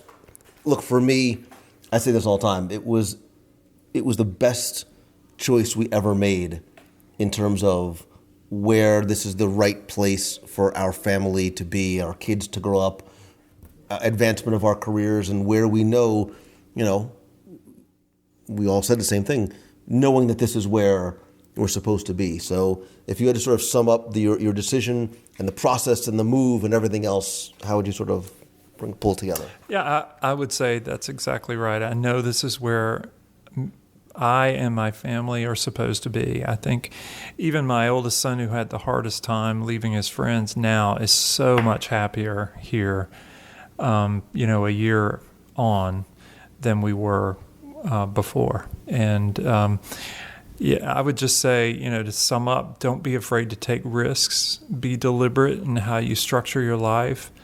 Everybody gets 30,000 days. You can always make more money. So that's... Thank you, brother. Yeah. So true. I think the biggest thing with the move for us, too, is it wasn't a hard decision for us. We had been married for a few years. It was time for something different. We were selling our place in New York, and why not try something new? We had our family up there, which I do miss my family, but we still see them, and it's good down here so far. So, yeah, I mean, you said it. A couple of you said it already. It was, in the simplest terms, it was the best thing I ever did for my family and for me. I mean, from start to finish, aside from, like I said, missing my brothers desperately, everything's better. Everything about it. It's life feels very different. There's I'm very lucky in that. I mean, it was a lot of work, but I have a job that I love to do, an amazing wife. My kids are so cool, and we're here, and I have all you people. It's like, it's sometimes. I mean, we look at each other like, it's 6 months later, and I'm going to get in trouble for using the word crap again. But I'm like, oh my God! I thought you were going to say something emotional. I'm like, holy crap! Can you? Oh my God! He did it again. Well, the first one was just to let you know I was going to use the second one, but it's like that. Like, can you believe this is like a dream come true? Yeah. There it is. No, but it is. It really is. It's hard to believe sometimes. You pinch yourself sometimes. Yes, sincerely. It's true, and I feel the same. Like, even though I'm a newbie here, it's just 3 months. I know it was the right thing for me to do, and I'm in the right place to be. It was a crazy move, mine. I know that, but that's also how I've been living all my life, so it fits. Probably one of the hardest things was just the prep. Being back home and just selling and throwing away everything, and having a good month sleeping on a blown up mattress and eating ham and strawberries.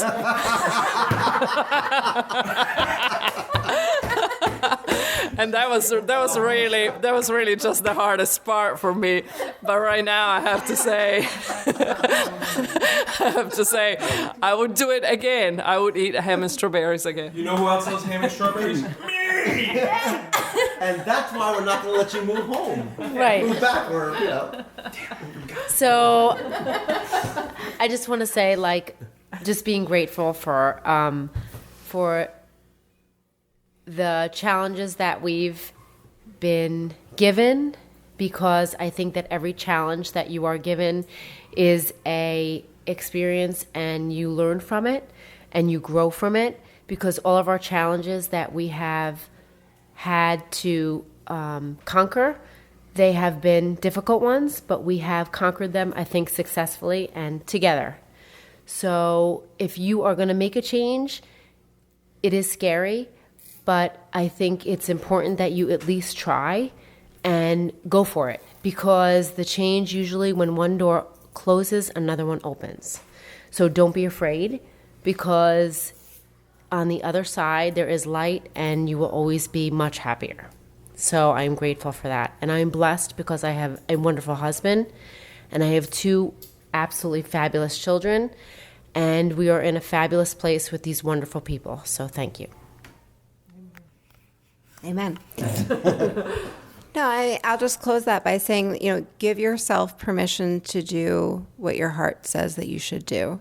And I think that, you do, for me, and I think for so many of us, in my generation, the challenge in making a decision like this is that you're going to be leaving family behind that's not willing to make the move. And there's a challenge in that, and there's a feeling of disloyalty in that. And I think that, when I was considering making this move, a year plus ago, and we were getting serious about the change, I literally sat down with clergy, during a very, very difficult time and, talked to this woman about what I was considering. And she literally said to me, you have permission. You have permission from the universe to do what your heart wants you to do. And I think that in not doing that, you're not only paying yourself a disservice, but you're paying the family that you think that you're loyal to a disservice. My mother, makes her choices and I make my choices, and I am paying her a disservice in not honoring what's right for me. And I would extend the same permission to anyone who's listening to this who feels the same call. So there's two things that I want to say in summary. I talk about this being the best move. I think we all talk about this being the best move we ever made. To a certain degree, Disney has nothing to do with it. It doesn't. Disney, as much as this is my job and it's what I do, it is the people, right? To paraphrase Walt, it's the people that have made the dream a reality. And it absolutely is. This place wouldn't be anything. These four walls wouldn't be anything without the people that populate it. And I don't just mean my immediate family. I mean you, my extended family, and you. I'm pointing to the recorder, like they could see me. Like you, my extended family. Like that is what makes this place and this move so special. Like how interesting is it that this is probably the least you've ever talked about Disney in a podcast? And food. Like I can't believe I'm having my phone. How much does it speak to what moved us all in doing this? Is that I don't think you've done a show where you've talked less Disney. Yeah. I mean, is Disney sort of the cherry on the cake on this very big, very delicious.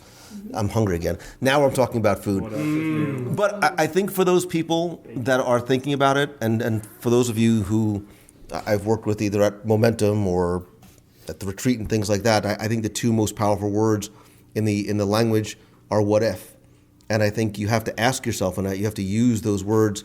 Not to say, well, what if it doesn't work? What if we don't like it there? What if the kids don't like it? What if all these? You have to turn it around and say, well, what if we did?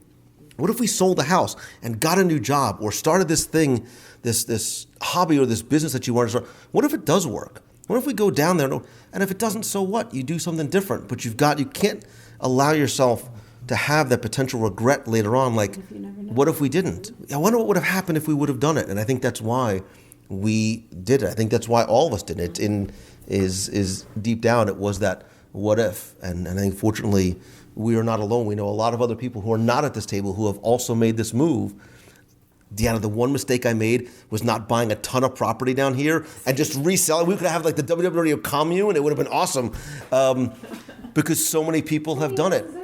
Like when we, that's all I think about when I drive around. I see all these communities breaking ground. That could have been us. That could have been us. And I would have I should have bought land 10 years right. ago. I'm like, can I interest you in the swamp? But it is, and it's far and away the best thing we've done, and it's thanks to all of you. I will go very quickly to sort of just because there's got to be a couple things that you miss about back home. I say it all the time. I don't miss the people. I don't miss Newark Airport. I don't miss the construction all over the place. I don't miss the taxes and this pace. I miss the pizza. I miss the bagels. I miss. Nobody knows what a knish is down here, right? A dirty water hot dog. Wait, what do you want? New York, like New York Chinese food. Right. So what do you? Right. Not like authentic Chinese food. I want New York in a cardboard container in a brown paper bag that's greasy Chinese food. I agree. What do you miss? Wait. The menu is one piece of paper with red lettering, and you mark it with a pencil, and the girl says, "You come down, it's ready," and you're done. Wait, we were talking about this. We were talking about this before. I miss the Italian, like a lot of times the churches would have an Italian American feast, like the Feast of St. Anthony, a Feast of Our Lady of Czestochowa, Zeppelis, sausage and pepper sandwiches, like those pretty dangerous looking carny people and the Ferris wheels and stuff, but that's the kind of stuff that I miss. That doesn't exist down here. Lexington style North Carolina barbecue. Oh, wait, what? I don't even know what that is. We have to make a trip. Okay. Wait, do you miss a bialy? Like, they don't even know it's... What about pork roll? Somebody brought me down. Wait, somebody brought me at a meet of the month, and forgive me that I don't remember who you are. And I, again, like has happened once before, they came to a meet of the month with a cooler that I was afraid had a human heart in it, but she brought me down a thing of, remember, she brought me down Taylor pork roll. Taylor When pork I was roll. in New York, the bacon, egg, and cheese, salt and pepper on a roll. Oh, so good. Or Salt, New York- pepper, ketchup. Yeah. Wait, No pork roll, egg, and cheese. Pork roll, egg, and cheese. Salt, pepper, ketchup on a hard roll. New York Chinese food. And a dirty water hot dog at Yankee Stadium that's been boiling in the same water since April, eating it in September. Rice balls. It's good water. Good Italian bread. Listen, people think I'm a lunatic when I say that. Tell me about the water, right? It's all in the water. I'm sorry. There's something in the Florida water. I can't even do tea with this water. I can't. So bagels, pizza. Yeah, it's all in there. And another thing that I miss about New York, bodegas. You go in the middle of the night with your PJs, you go to the bodega, and they know you, the cats in the bodega. I love it. Miss it. What is a bodega? Because it sounds something that should be very bad. Bodega. Don't mock her because she talks. They didn't have it in Scotch Plains. I've never been to My mother brought that up. Jersey doesn't My mother brought that up when she was here. Like, we have Publix and everything like that, but you don't have the corner deli down here. I cannot believe, with all the Italians and Jews from the Northeast that move down here, that there's not a really good Jewish deli. It would kill down here. Yeah, it would kill. Oh God, it would kill. I would kill. 2J's is okay, but it's not. It's not a real. It's not. It's not. Parati's is good. No, it's not. At least they've got boar's head, and they import. Are we going on hour 4 here? Oh my God! All right. So wait, very quick top 10. The non-Disney reasons. Top 10 reasons to move here. I'll put Publix at the top of that list. The Publix grocery. If Disney ran a grocery store, it would be Publix. The number one reason, you never wear pants. Well, wait. I literally looked at out of the quiet North Carolina guy. It's shorts. You wear shorts and sandals. Oh, I just. Where are my pants?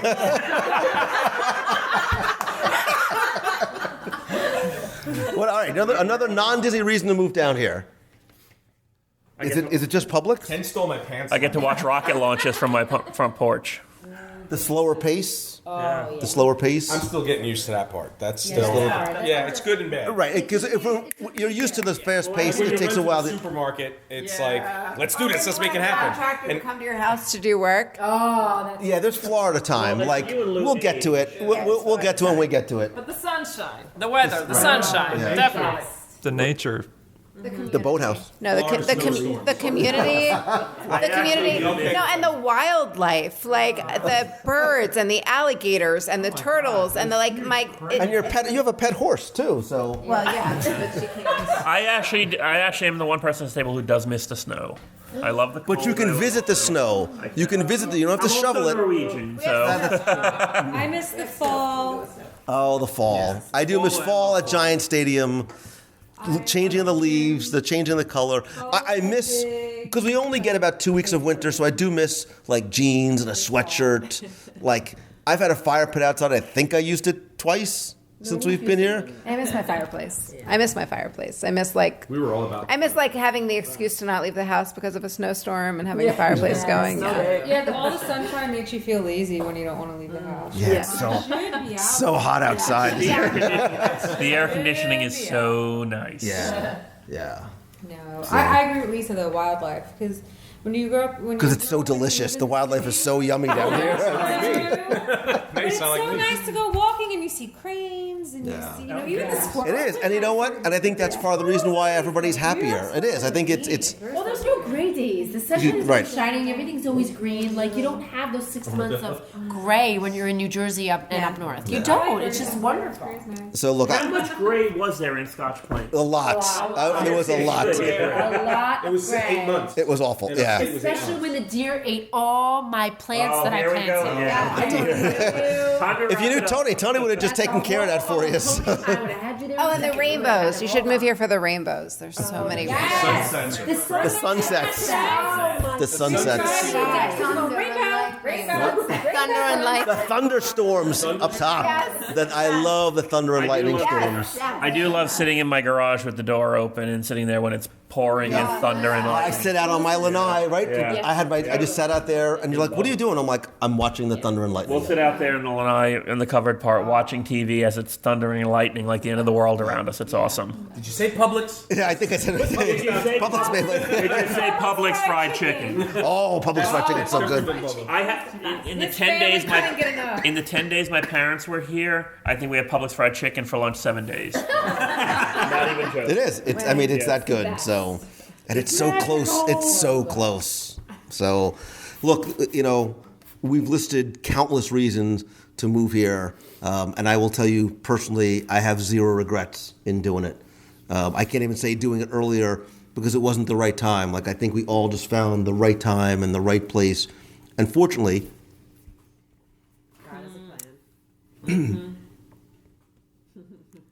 oh man, I almost said the C word, Tony. I think we find the right people. And I think that's why we have found each other. So I love and appreciate all of you who are at this table, who are virtually at this table. This move and this choice would not have been what it is without you. So I am grateful to you and for you. If I could ever help you, if you have questions about your move, I think I've taken most of the people around this table around to see some of the areas. But if there's ever specific questions, maybe I'll do a live show. Maybe I'll do a live Q&A show one night on a Wednesday night show for people that might have specific questions. Maybe I'll get you guys to come back. We'll eat again, and we'll do a live show for people that might have questions about you guys. Which, by the way, you share as much or as little if you want people to be able to connect with you or find you online, or not. You share as much as you like. I'm Kenneth Johnson. I can give Lou my email address, or you can... I don't know how else you'd find me. I'll just publish Kenneth's address. You can just go knock on his door. Michael Berrigan. Lou will have my email address in the show notes if anybody's interested in these questions or something like that. I'm easy to remember. Just you can email me at Tony@WDW. And where do you do all your hunty stuff? Oh, we're World Slam Adventures. Yeah. I'm on Facebook, Instagram for World Slam Adventures, and Tony Caggiano Outdoors. So. World Slam Adventures, WorldSlamAdventures.com, Tony Caggiano. You have to send me all these so I can put them in the show notes. Yeah, you can find mariariboli.com. You find all the links. I'm DMongello.com. No, you're not. You're not. There is no DMongello.com. Is there another website that I don't know about? I don't really have anything. How about the WDW Radio running team for those people that want to move down here and run with you crazy people? Yeah, why would they do that? I don't get any of that at all, but... No, so I actually have chronicled, the journey of moving down here and moving away from corporate life and everything that's attached to it. So if anybody wants to reach out to me as well, you can find me, thecastlerun.com is my website, and you can reach out to me on the contact through there. Also on Instagram at The Castle Runner, and the Castle Run community on Facebook. Awesome. Well, thank you guys again for joining me here tonight around the table. And for the show, I think this is hopefully going to help a lot of people who may be on the fence, who have been thinking about moving.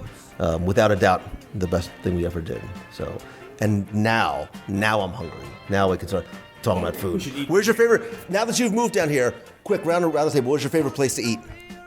Boathouse. Lemon shark pokey. B1. Oh, B1 too. We need to go back there for dumplings. Smokehouse. What is it? The Three Rivers Smokehouse. Or 4. Yep, 4 Rivers Smokehouse. I'm thinking of Pittsburgh. Favorite place to eat? You have nothing? I eat at 6 restaurants a week, and it's never the same twice. I don't know. I'm tough. You got to say Boathouse. She has to say the Boathouse. Still Morimoto. I'm going to have to say Boathouse. I mean, Boathouse, but I'm not giving away my other one.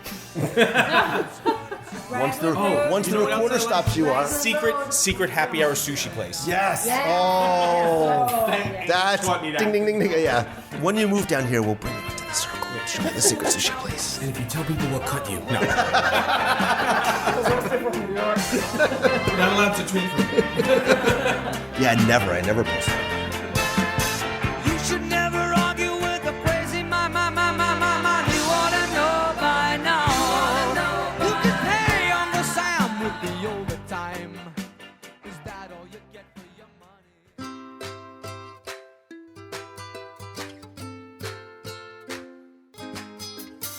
This week's Walt Disney World Trivia question is brought to you by our friends over at the Kid-Friendly Joke of the Day podcast. It's a daily podcast that parents can enjoy listening to with their kids. You can find the Kid-Friendly Joke of the Day on iTunes or go to kidjokeoftheday.libsyn.com, Libsyn.com. Go there, catch up on back episodes, and submit your jokes to them online. Again, listen and subscribe on iTunes to Kid-Friendly Joke of the Day.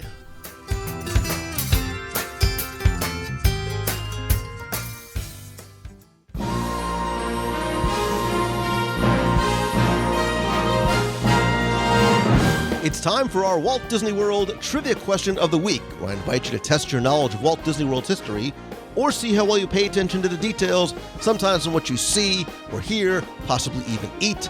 And if you think you know the answer, you can enter via our online form for a chance to win a Disney prize package. Of course, before we get to this week's question, we're going to go back, review last week's, and select our winner.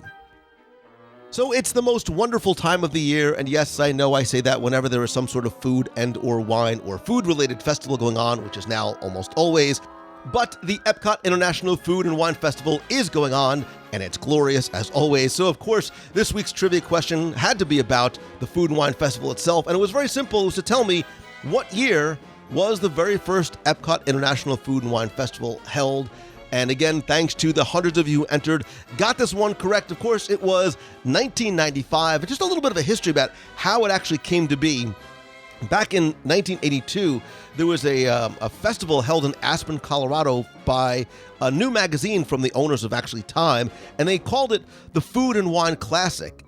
Years later, Calagrita saw that Central Florida was becoming a place where wine tasting and wine events were starting to happen, including the Vintage Grand Tasting, which was hosted by ABC Fine Wine and Spirits, and that was held at the Hilton at the Walt Disney World Village. And what Calagrita saw was that there was a gap in terms of attendance at this time of year. So in order to fill that sort of space on the calendar with something different that would lure Disney fans from not just the Orlando area, but around the country, that is sort of how the idea and the timing of the Epcot International Food and Wine Festival came to be. That being said, I took all of the correct entries, randomly selected one, and again, you were playing for all 7 of my virtual audio walking tours of the Magic Kingdom, my 102 ways to save money for an Walt Disney World book, a WDW Radio vinyl sticker, and a WDW Radio pop socket for your phone, and last week's winner, randomly selected, is James Elliott. So James, congratulations, you used the form. I have your shipping address. I will get your package out to you right away. If you played last week and didn't win, that's okay, because here's your next chance to enter in this week's Walt Disney World Trivia Challenge. This week's challenge is simple because all I want you to do is finish this sentence from this quote. I'm even going to tell you where you can find it, from the Tomorrowland Transit Authority. If your future includes shopping, then you want to visit blank. It's that simple. You have until Sunday, September 16th to go to WDWRadio.com, click on this week's podcast, use the form there. Again, you are going to play for the books, the audio tours, the vinyl sticker, and a pop socket. And don't forget that if you're looking for other ways to win beyond the trivia contest, to tune in every Wednesday night, as I often have special non-trivia related giveaways for prize packages that are not books and audio tours and stickers, but some very, very special things out of the prize closet. Again, be sure to watch every Wednesday night at 7:30 p.m. Eastern at facebook.com/WDW Radio. So now, good luck and have fun.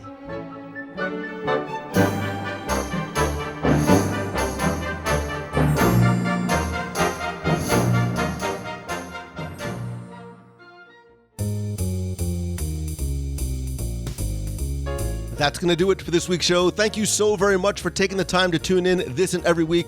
Please don't forget to become part of the community and the conversation by going to WDWRadio.com/community. That will take you to our Box People group on Facebook. There you can not only talk about this week's show or past episodes, but anything Disney related. I've also posted a whole bunch of Pixar peer videos from my visit a couple of weeks ago with Becky Mankin from Mouse Fan Travel. Again, you can find those at WDWRadio.com/community. Speaking of community and family, I want to thank some of the new and the longtime members of our WDW Radio Nation family, including Ronald Webstead, Carmine Valentino, Kristen Davis, Samantha Caravella, Stacy Rackley, and Kelly Williams. I am sincerely grateful to you and all the members of the nation for the love and the support. And if you want to find out how you, like them, can not only help the show, but also get exclusive rewards sent to you every month, including scavenger hunts, we have a private Facebook group, Magic Band covers, logo gear, backpacks, special WDW Nation t-shirts, monthly care packages from Walt Disney World. We also do exclusive live video, group calls, and lots more. You can visit wdwradio.com/support. And don't forget that a portion of your proceeds, of your contributions, do go to the Dream Team Project to benefit the Make-A-Wish Foundation of America. Don't forget that if you have a question you want me to answer on an upcoming show, you can email me, lou@wdwradio.com, or call the voicemail be heard from the parks, or just say hello at 407-900-9391. You can also connect with me on social. I am at Lou Mongello at Twitter, Instagram, and Pinterest. And of course, don't forget to like the WDW Radio page on Facebook, but more importantly, become part of the community at wdwradio.com/community. Of course, I believe that nothing beats a handshake and a hug. It's why I continue to do monthly meetups in Walt Disney World and in special events, both in the parks, at sea, and on the road. Our next meet of the month is going to be Sunday, September 23rd at 11 a.m. at the Electric Umbrella in Epcot's Future World. That is going to be part of our e-ticket adventure weekend. Of course, it is free, it is family friendly, so come alone, bring the entire family and join us. If you go to our events page at wdwradio.com, I'd love it if you'd RSVP, let us know that you're coming. There you can also find out about other group events, not just in Walt Disney World or our group cruises or Adventures by Disney, but on the road as well. As I travel to speak, oftentimes I'll do meetups while I'm on the road. And speaking of how I can maybe help you by speaking to your business, to your conference, or to your kids' school, please visit LouMongello.com. There you can find a list of Disney and non-Disney related, from podcasting to live video to social media to delivering exceptional customer service based on lessons we've learned from Disney, leadership lessons we've learned from Walt, pursuing your passion, and others. Again, that's at LouMongello.com. Speaking of events and LouMongello.com, don't forget that our Momentum Weekend Workshop 2-day event in Walt Disney World next month is almost sold out. We have just a few spots remaining, although I did this week reveal our list of speakers and topics. Again, Ashley Eckstein from Her Universe is going to be a keynote speaker. Dan Cockrell, former vice president at Walt Disney World, is going to be a keynote speaker. We're also going to have other presentations about content creation, video content, live video, podcasting, the real life struggles of entrepreneurship, making sure that money mindset, as well as practical tools to market and promote, and lots of workshop sessions to help you work on what you've learned and what's next. And I'll also share 10-ish lessons I've learned in 10-ish lessons of being an entrepreneur. Again, to see the full speakers page and to find out more, you can visit LouMongello.com. Again, we are now down to about our last 5 seats or so. And again, that does take place here in Walt Disney World at the Wyndham Lake Buena Vista, right next to Disney Springs. Quick thanks to Mouse Fan Travel, my official and obviously recommended travel provider, because it's who I've used and, more importantly, who I trust to recommend to you for more than a decade. It doesn't matter if you're going to World or Land, any Disney or other destination on the planet, you will get the best possible prices. Most importantly, you get an exceptional level of personal service. Go visit them over at mousefantravel.com and go subscribe to Celebrations Magazine at celebrationspress.com. And as always, my friend, and you are my friend. It is not just a line. It is something I say because it's something I mean. And you, as an individual and community, continue to demonstrate that now more than ever. But if you like the show, and I hope that you do, all I ask is that you please help spread the word. I want you to invite your friends to be part of this community and our family. And again, invite your friends to our clubhouse at wdwradio.com/community. And one of the best and easiest ways you can do that is by taking just 30 seconds to rate and review the show over on iTunes. I want to thank some recent reviewers like ngray87, who says it's the best podcast out there. WDW Radio is not only the best Disney podcast out there, it's the best Disney podcast, period. Well, exclamation point. Lou's love and passion for Disney is so evident in every episode. He helps me escape the real world for a little bit each week and makes me feel like I'm really in the parks, even when I'm back home in Philly. His show is a big part of helping through a rough time in my life. His restaurant reviews, trip reviews, emails, interviews, roundtables, DSIs, and top 10s, aka top 25, but I'd even take a top 50, are all fantastic. But just a heads up, his restaurant reviews are going to leave you hungry, even if you stuffed your face right before listening. Thank you, Lou, for bringing some Disney magic to my life when I can't be there in the parks. Like you always say, even though we haven't met, I do consider you a friend. Thank you. And Gray, you have totally captured exactly what I want you to feel, and more importantly, how I feel about our friendship, even though we haven't met yet. Aggie Cowgirl 15 says, this is my favorite escape to Disney. It's one of my deepest regrets that I've been missing Lou's podcast for so many years. Nothing can put me in a good mood like Disney, and WDW Radio is my escape from work or stress when I can't be in the happiest place on earth.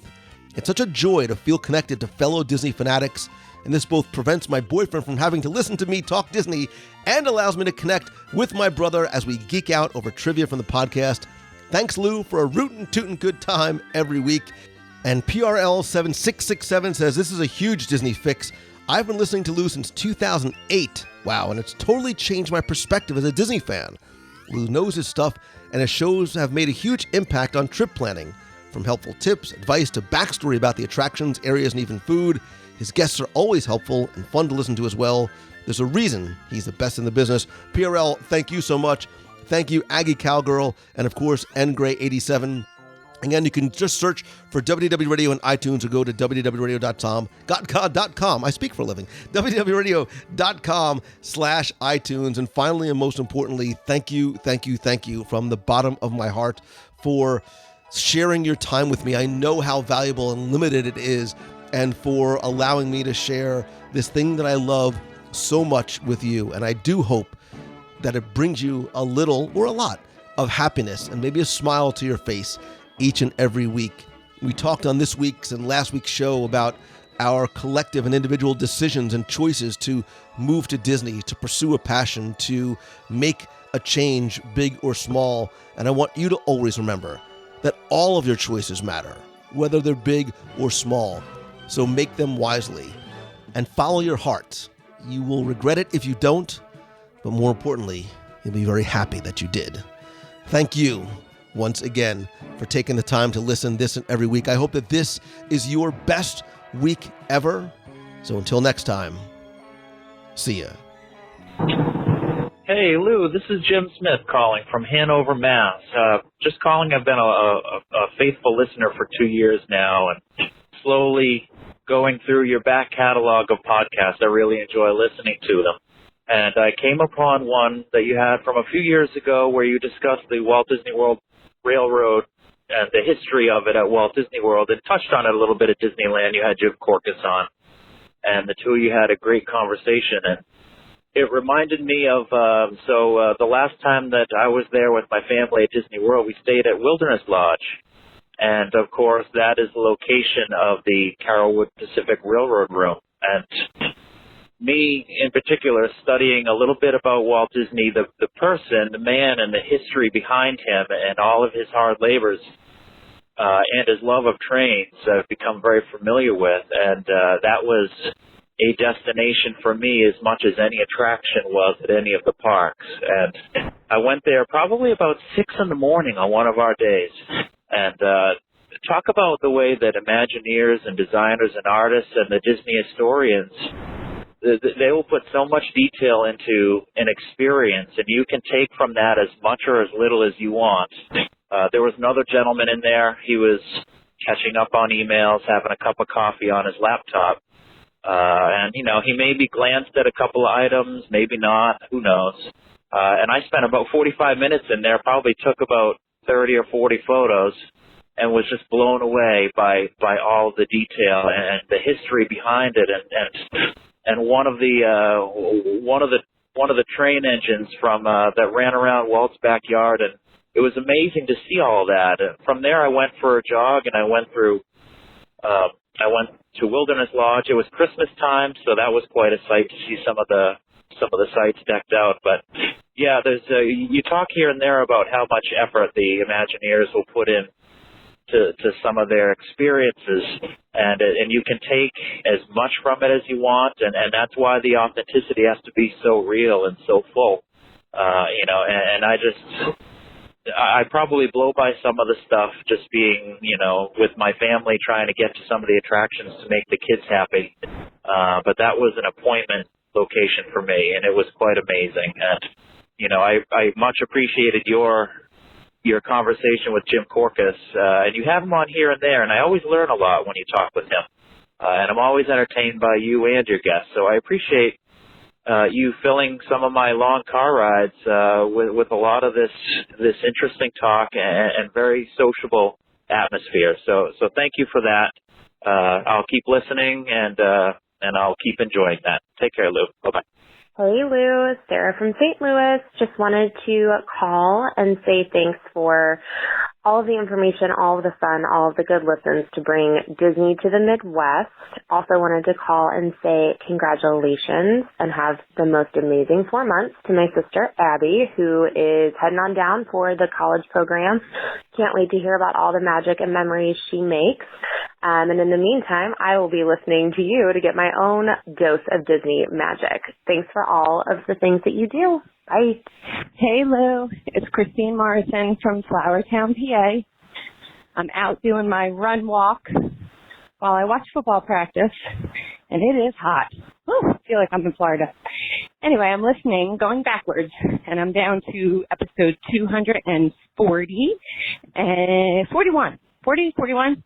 It's you and Tim Foster talking about the top 10 relaxing rides in Disney World. My favorite is the train to Rafiki's Planet Watch in Animal Kingdom. And being an animal lover and being a veterinary technician, I love going over there and seeing the veterinary hospital. And while you're on the train ride, you get to see some of the barracks that the animals are housed in. And to me, I find that so interesting. I love it. It's a must-do every time I go. Rafiki Planet Watch train. So that's my, I'm out of breath, top relaxing ride that I enjoy going on. And what's unique about that train is everybody sits sideways so you can see. Everybody's facing the same direction. So that's kind of neat too. So have a good night. I will see you guys in the box in half of an hour, actually. I'll probably tune in while I'm walking. Take care. Talk to you next week. Bye, everybody. Make someone smile. Hello, Lou Mangello. It's Darlene Nagy from West Seneca, New York, and I'm calling in with the countdowns for the next few events. We've got 21 days until the Nagys and the Sternbergs show up in Walt Disney World and take it by storm. We have 28 days until you run the next Momentum. Cannot wait to hear about that. 143 days until my next trip to Walt Disney World. We just booked it today. So excited. Then we've got 400 days until the ADD Japan trip with you and Becky and the whole group. And it's